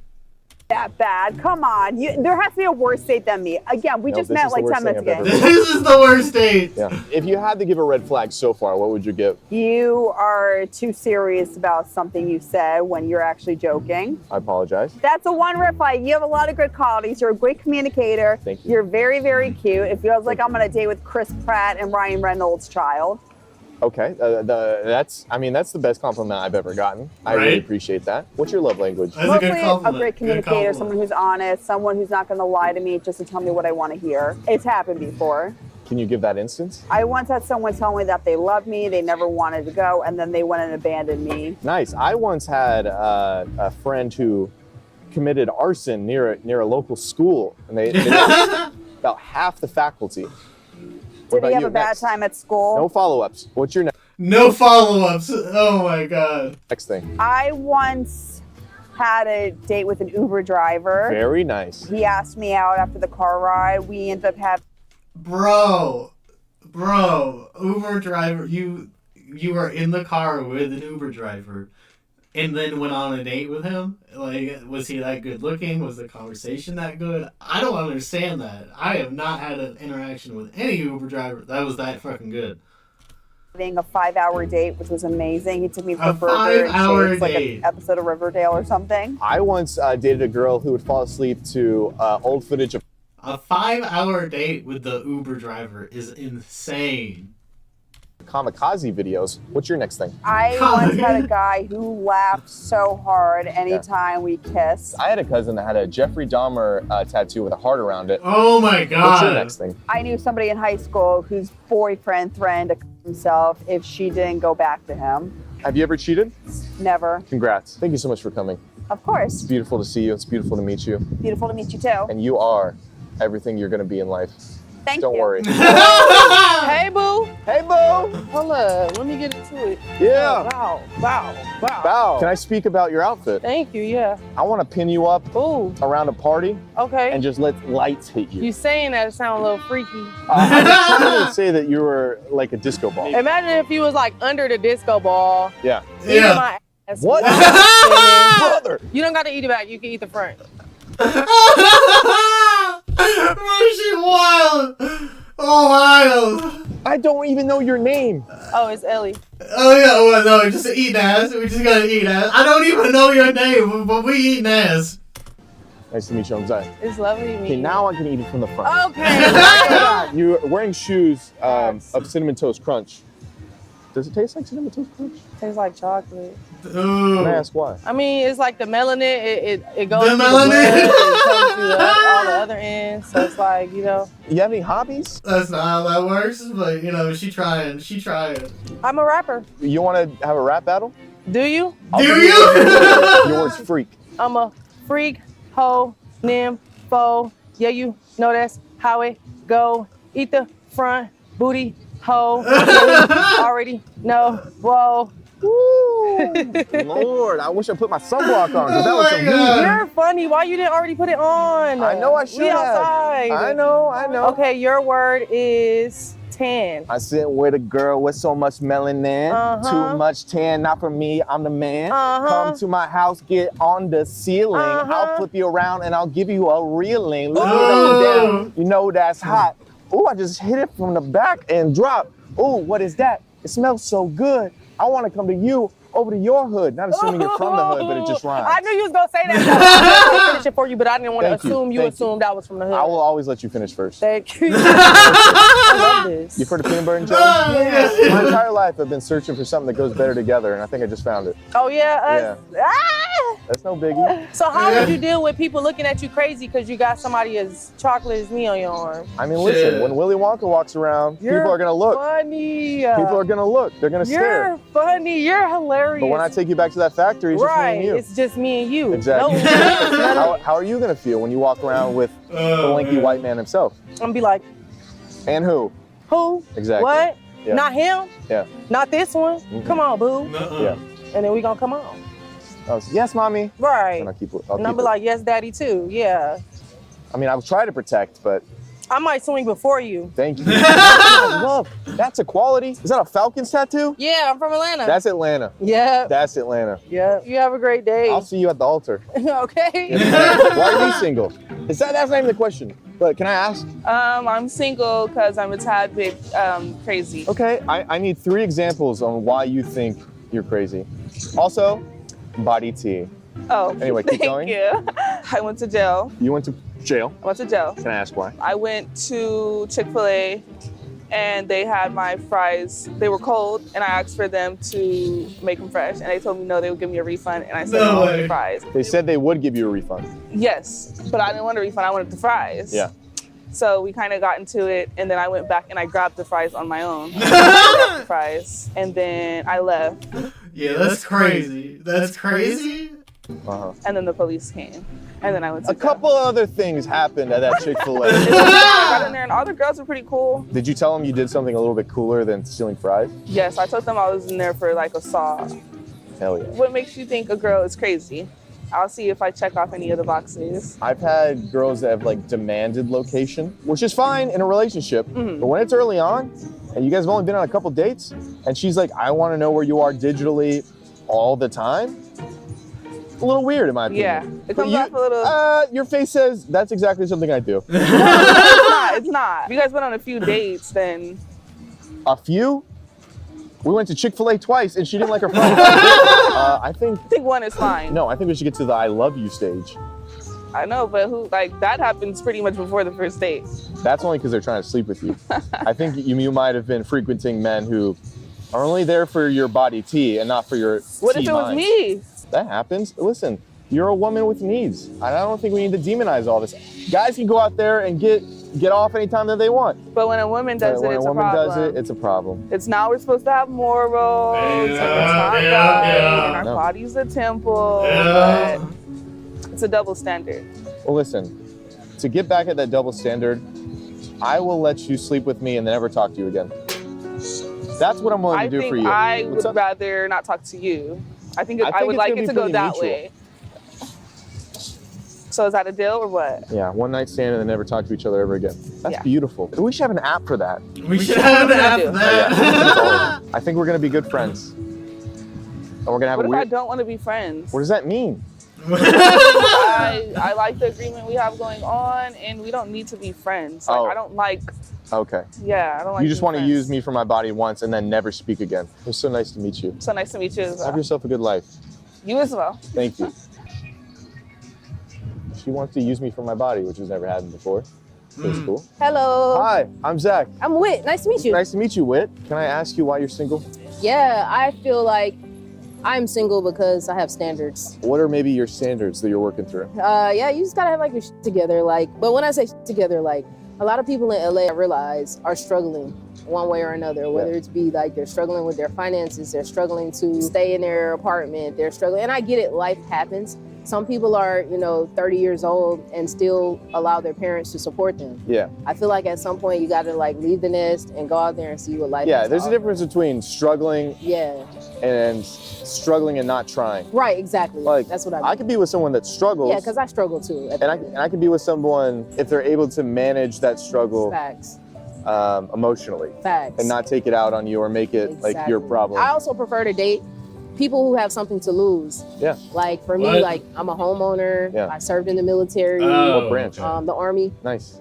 So like my reputation precedes me, you know what I mean? So it's like I prefer to have people that have more to their name besides kids and a cell phone, you know what I mean? Because those to me are like, those are liabilities, those are not assets. So Those like, are do you think my liabilities. standards are too high?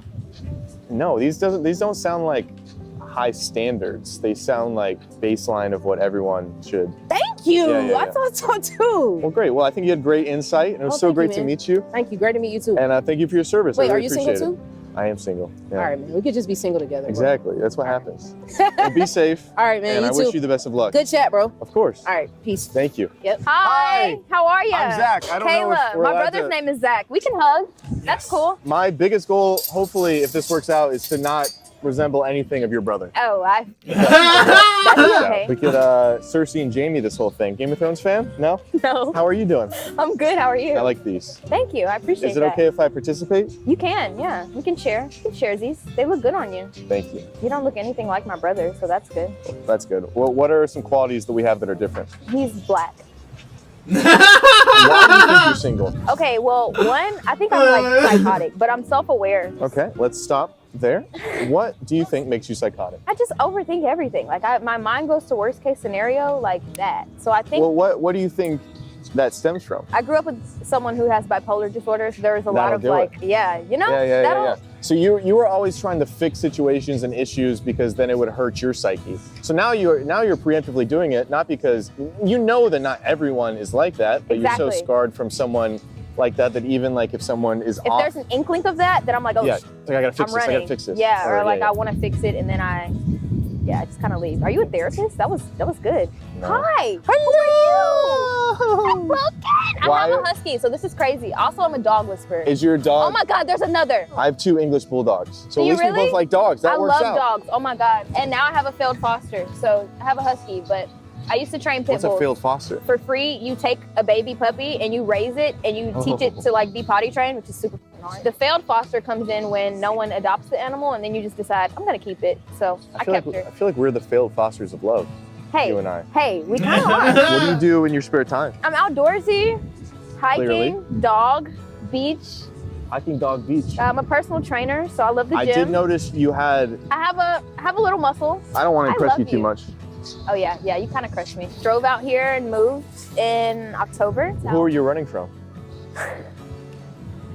Whoops. How'd you know that? It was my ex, Yeah. actually. Yeah, I moved here in October, and I've been just vibing ever since, you know? Well, I'm proud of you. Thank And you. I hope That we means a lot cross to me. paths, not once, but maybe even Maybe twice? Little double X action? No more X's. Then you'll have to run away again. Yeah, you're right. You're yeah, right. 2 you're more right. X's. No more You'll end X's. up in Istanbul. You'll Formerly end up in Constantinople. Istanbul. Wait, how did you know that? How did you know that? I'm into history. I'm a history girl. Okay. Speaking of history, I hope we have it someday. Yeah. So maybe, great to meet you. Maybe. Great to meet you. Hello. Hello. I saved this seat for you. Thank you. I noticed you had a nice pad for cushioning for anywhere you sit. It is well cushioned. What's your name? Brandy. Where are you from? It is well cushioned. But do you want to be a lone star is the question. No. A lone star? In Yeah, what just by capacity? yourself. Oh, I'm relatively young, yeah. But you want love. You're independent, but you wouldn't mind a partner. Yeah. Why do you think you're single? I'm recently single, actually. Nice. Yeah. How did that end? In fire and brimstone? Yelling, screaming, throwing things? It ended mutually, but it Oh. should have ended a lot sooner. What stemmed it? What were some things that led to you? He cheated. Without Oh, God. Yeah. Yeah. Why'd you move here? I had a job that relocated me. Oh, nice. Can I ask what you do? I'm an art director in advertising. If you were to advertise me as a product, what would you do? He's this guy. You seem like you're very chill, funny. Nope. I think you're funny. I'm not. I'm a bore. People call me that. I think I should have a warning label on me, like similar to cigarette packs. Like this could cause cancer, but this could cause a bad time. Well, I mean, there's people that love cigarettes. So it's like there's a taste for everyone. So maybe. Are you trying to say that you want me to be your nicotine and when I'm not with you, you want to me? If you were to have Gordon Ramsay here and you had to cook him one meal, whether you're a good cook or a bad cook, to try to impress him, what would you cook? A pasta. What kind? Garlic shrimp pasta. Lord, oh, I'd put any calorie you gave me right inside my food hole, I'm telling you. What are your flaws if I don't see any? I get too attached too soon. That's why I moved my foot over, because you're already playing footsie. I could tell you wanted to hold toes, which I'm repulsed by, so I had to retract them. Okay, But I maybe appreciate that. on the 45th day. It's helpful. Okay, Yeah, good. so I have to retract myself and calm down because I'm like, I get head over heels so soon. Is it okay if I shake your hand and we both think about each other until maybe we send a DM in each other's stuff? Sure. It's so nice to meet you. Nice to meet you too. Of course. Be safe. All right, you too. Thank you. Bye. Thank you. Bye. Hello. Hi. I'm Zach. I'm Elena. Nice to meet you. Why are you single? I'm single because I don't want to have a man. Okay. Because you want a woman. Lesbian. It's past June though, so your time's up. You have to be with men. Why don't you want to be with men? What have they done to you? I feel like I've been with men who are boys. That's pedophilia. I don't think. Yeah, I know. It's actually a law. So I just wouldn't go that direction. We're going to go 18 and up for your future. Yeah. So you're with your girlies. You're in your girly mode. Let's say hi to them. Hi. You have the most diverse friend group I've ever seen. Yeah, no. Can we get their friend group? What do you guys hang out and just like shoot Gap commercials? She's actually our German exchange student roommate. She's moving to Germany again tomorrow, so that's why we came to Venice. What's your favorite wing flavor? This says I love a mango hob. You're dipping that wing in something. Is it ranch or blue cheese? It's ranch always. I used to be at a place where my blue cheese, I hated it. And then I realized all of the adults around me when I was little were eating blue cheese, and it was such a mature thing to do that I forced myself to like it. Now I really like it. So maybe it stemmed from a place of insecurity. Well, I don't mind it. I just wouldn't choose it over ranch. Yeah. Which one of your friends do you think you'll drop off first? Oh my God. I don't want to answer that. All right, this was an interesting social experiment. Thank you guys for sitting down if you were single. Make sure to subscribe. Apparently we're almost 1 million followers. I don't know what's happening out. This is why you don't go outside. Like, subscribe, and leave a comment of what you want to see us do next. Fade to black. Fade to black, baby. Okay, today. All right.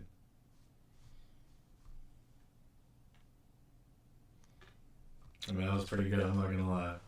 I had a good laugh. I got one more here. It's about the coastline and why nobody lives on it, apparently. But yeah, we'll check this shit out, you know?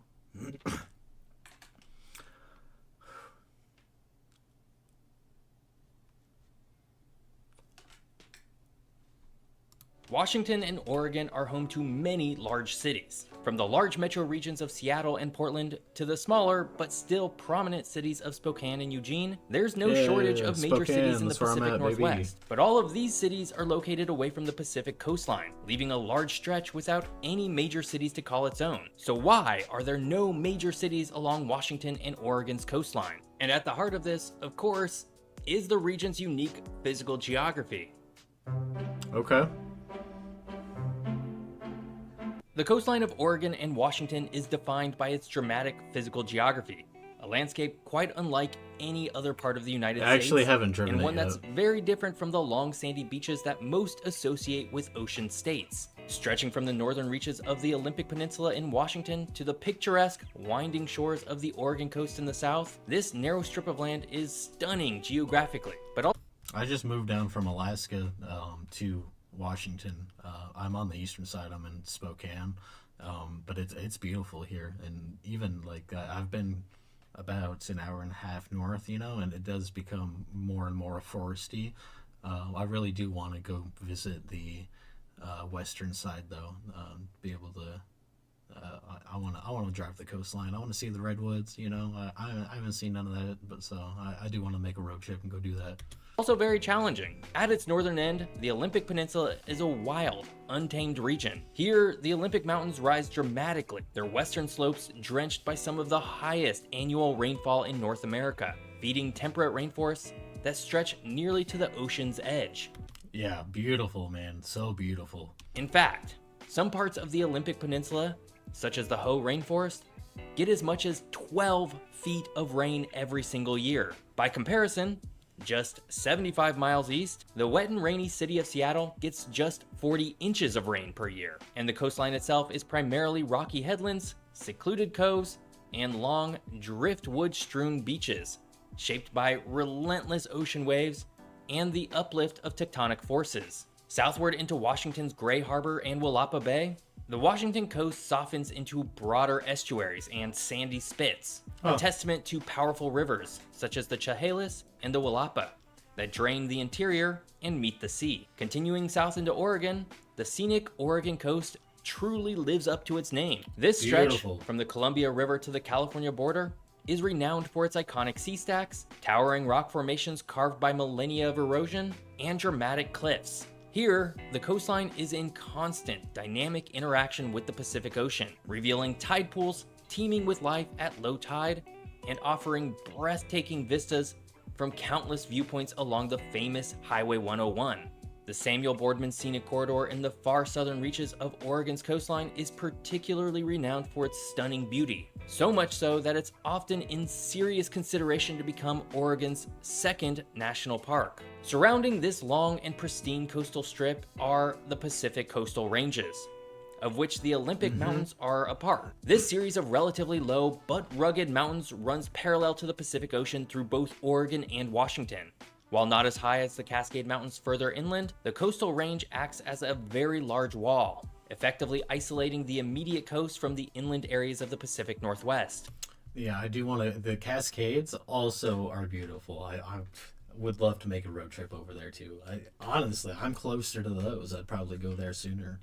Its steep, heavily forested slopes and often difficult terrain makes the entire area very challenging to traverse, but they also help protect the interior valleys from the deluge of precipitation. You see, the climate of the Pacific Northwest coast is a defining characteristic of the entire Pacific Northwest. Often described as a modified oceanic climate, it's overwhelmingly cool, wet, and notably windy, especially during the autumn and winter months. The proximity to the vast Pacific Ocean, combined with the orographic lift caused by the coastal range, ensures abundant precipitation for the entire coastal region. But because of the coastal range, places such as the Willamette Valley are relatively dry and much more livable. This abundant rain also impacts the overall comfortability of the region. While temperatures are moderate, rarely reaching extremes in either direction, the persistent cloud cover, frequent rain, and pervasive dampness create a landscape that is lush,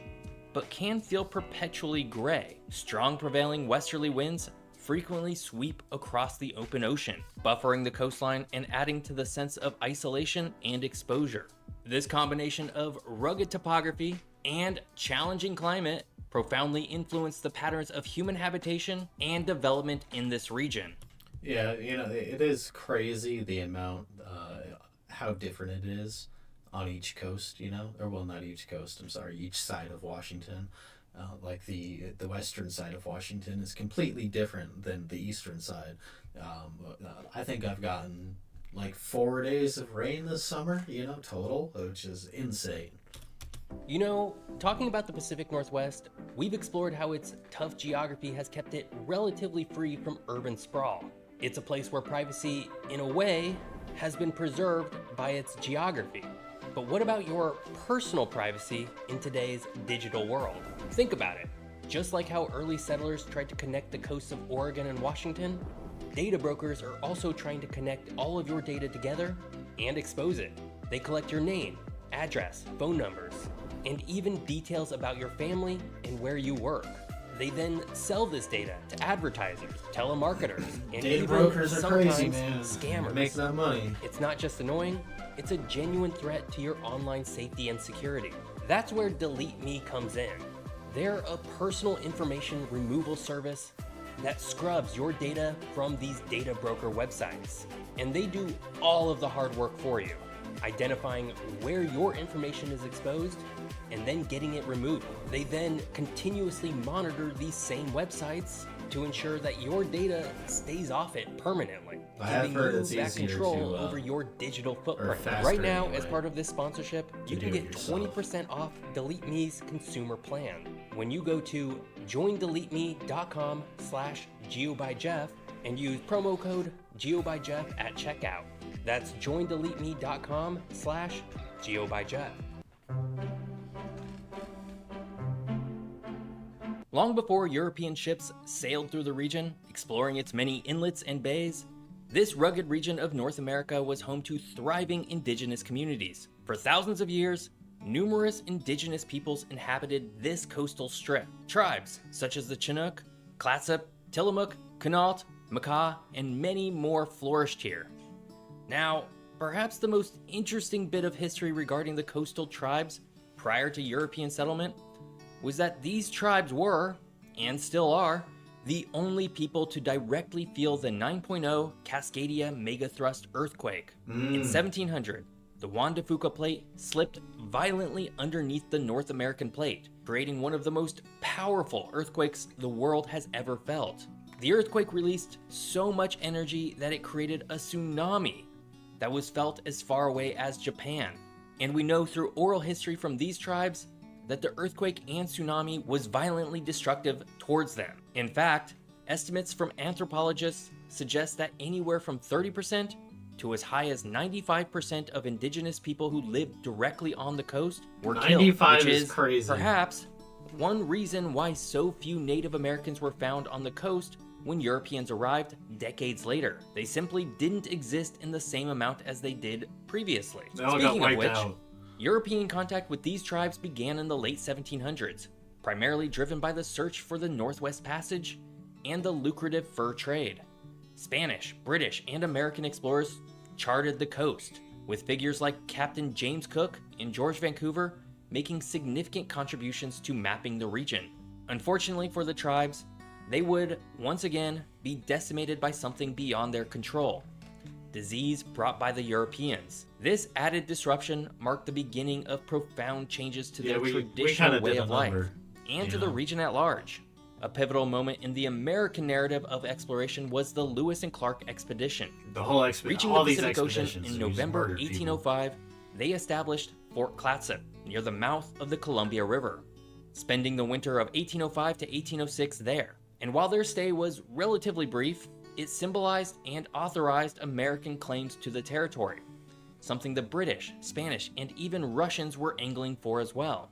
The expedition also provided invaluable documentation to the landscape, its resources, and its indigenous inhabitants. Most importantly, their journals painted a vivid picture of the challenging climate and terrain, insights that would heavily influence future perceptions of the region's suitability for extensive settlement, mostly noting that the Columbia River mouth, at the time, seemed like a great place for a settlement. Following the explorers, traders and missionaries arrived, leading to the gradual establishment of the first modern settlements. These early ventures, however, often struggled against the formidable geographic and climatic realities of the region.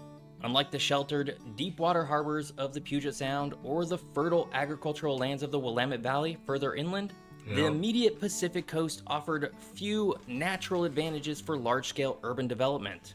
Coastal settlements like Astoria, founded in 1811 by John Jacob Astor's Pacific Fur Company near the mouth of the Columbia River, were strategically important for trade, but faced immense logistical difficulties. While Astoria eventually grew into a significant port, its development was inherently tied to its access to the interior via the Columbia River, which proved to be one of the most challenging river mouths in the world, so much so that it has garnered the nickname of the Graveyard of the Pacific. Other early attempts at coastal communities were often small, isolated. I mean, let's be honest though, there was a lot of dying going on back then, so I mean, having a graveyard like that isn't the worst thing ever, you know? There's a lot worse going on. Outposts, primarily focused on logging, fishing, or minor trading. Coos Bay in Oregon and Aberdeen in Washington both of which would develop into small coastal cities, would be founded in order to build up trade along the Pacific Northwest coast, but would ultimately be hampered by the lack of desire for people to move to where the actual ocean was located. Which brings us to the final question. Even after over 100 years of consistent development, why are there no major cities along the Pacific Northwest coast?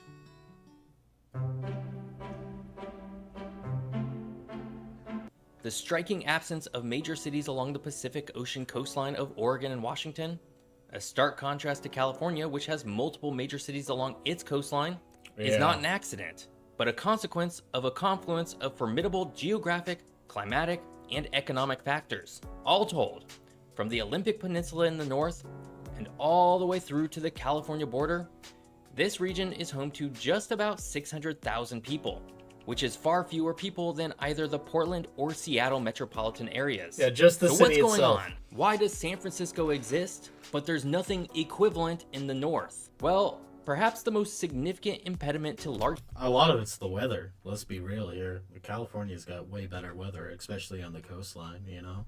I mean, Washington and Oregon have much better weather the further east you go. But as far as like coastline weather, I mean, it's not even comparable, you know? Scale coastal settlement was the formidable coastal range.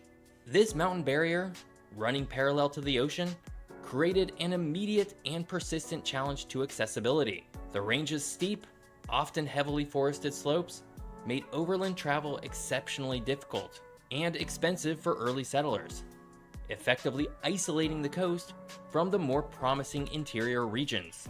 I mean, it's still difficult. We got highways and stuff now, but it's, I mean, you got to climb through the mountains to be able to get through it, you know? Building infrastructure like roads and railways across this rugged terrain was a monumental undertaking, severely limiting the ability to transport goods to and from the coast, which is a prerequisite for significant urban growth. For a city to thrive, it needs robust connections to its hinterland for resources and markets, and the coastal range largely denied the Pacific Northwest coast this essential link. And when settlers did build paths and roads, well, they would wash out basically every season. Which leads us to the region's notoriously harsh climate. The Pacific Northwest coast is characterized by relentless coolness, pervasive wetness, and strong, almost incessant winds, particularly through the long autumn and winter months. This environment, while fostering lush temperate rainforests, was exceptionally challenging for early European settlers who had sought to establish agricultural or permanent communities. And this has maintained through the decades. The constant dampness, limited sunshine, and exposure to oceanic storms continue to make farming difficult, construction arduous, and simply living there an often uncomfortable experience. But it's pretty though, it's pretty. Attempts at sustained settlement were frequently hampered, if not outright defeated, by these unforgiving climatic conditions. Many fledgling outposts were small, isolated, and struggled for mere survival, laying the groundwork for a perception of the coast as inhospitable for grand urban design. Even today, few people are able to weather the weather for an entire year. This is reflected in the many, many early European settlements along this particular stretch of coast that failed in terms of achieving significant scale or lasting prosperity beyond very specialized industries like logging or fishing. While indigenous communities thrived for millennia by living with the land, the European model of large-scale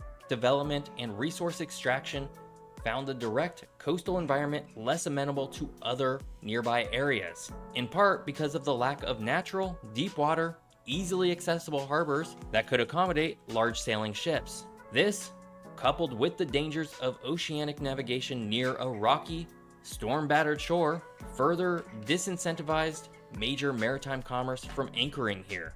But all I mean, the upkeep alone on the buildings there has got to be like so expensive, just based on the amount of rain that they get. You know, it does a number on buildings. You can't just not do anything about it. Especially with how old everything is there. You know, everything was built so long ago.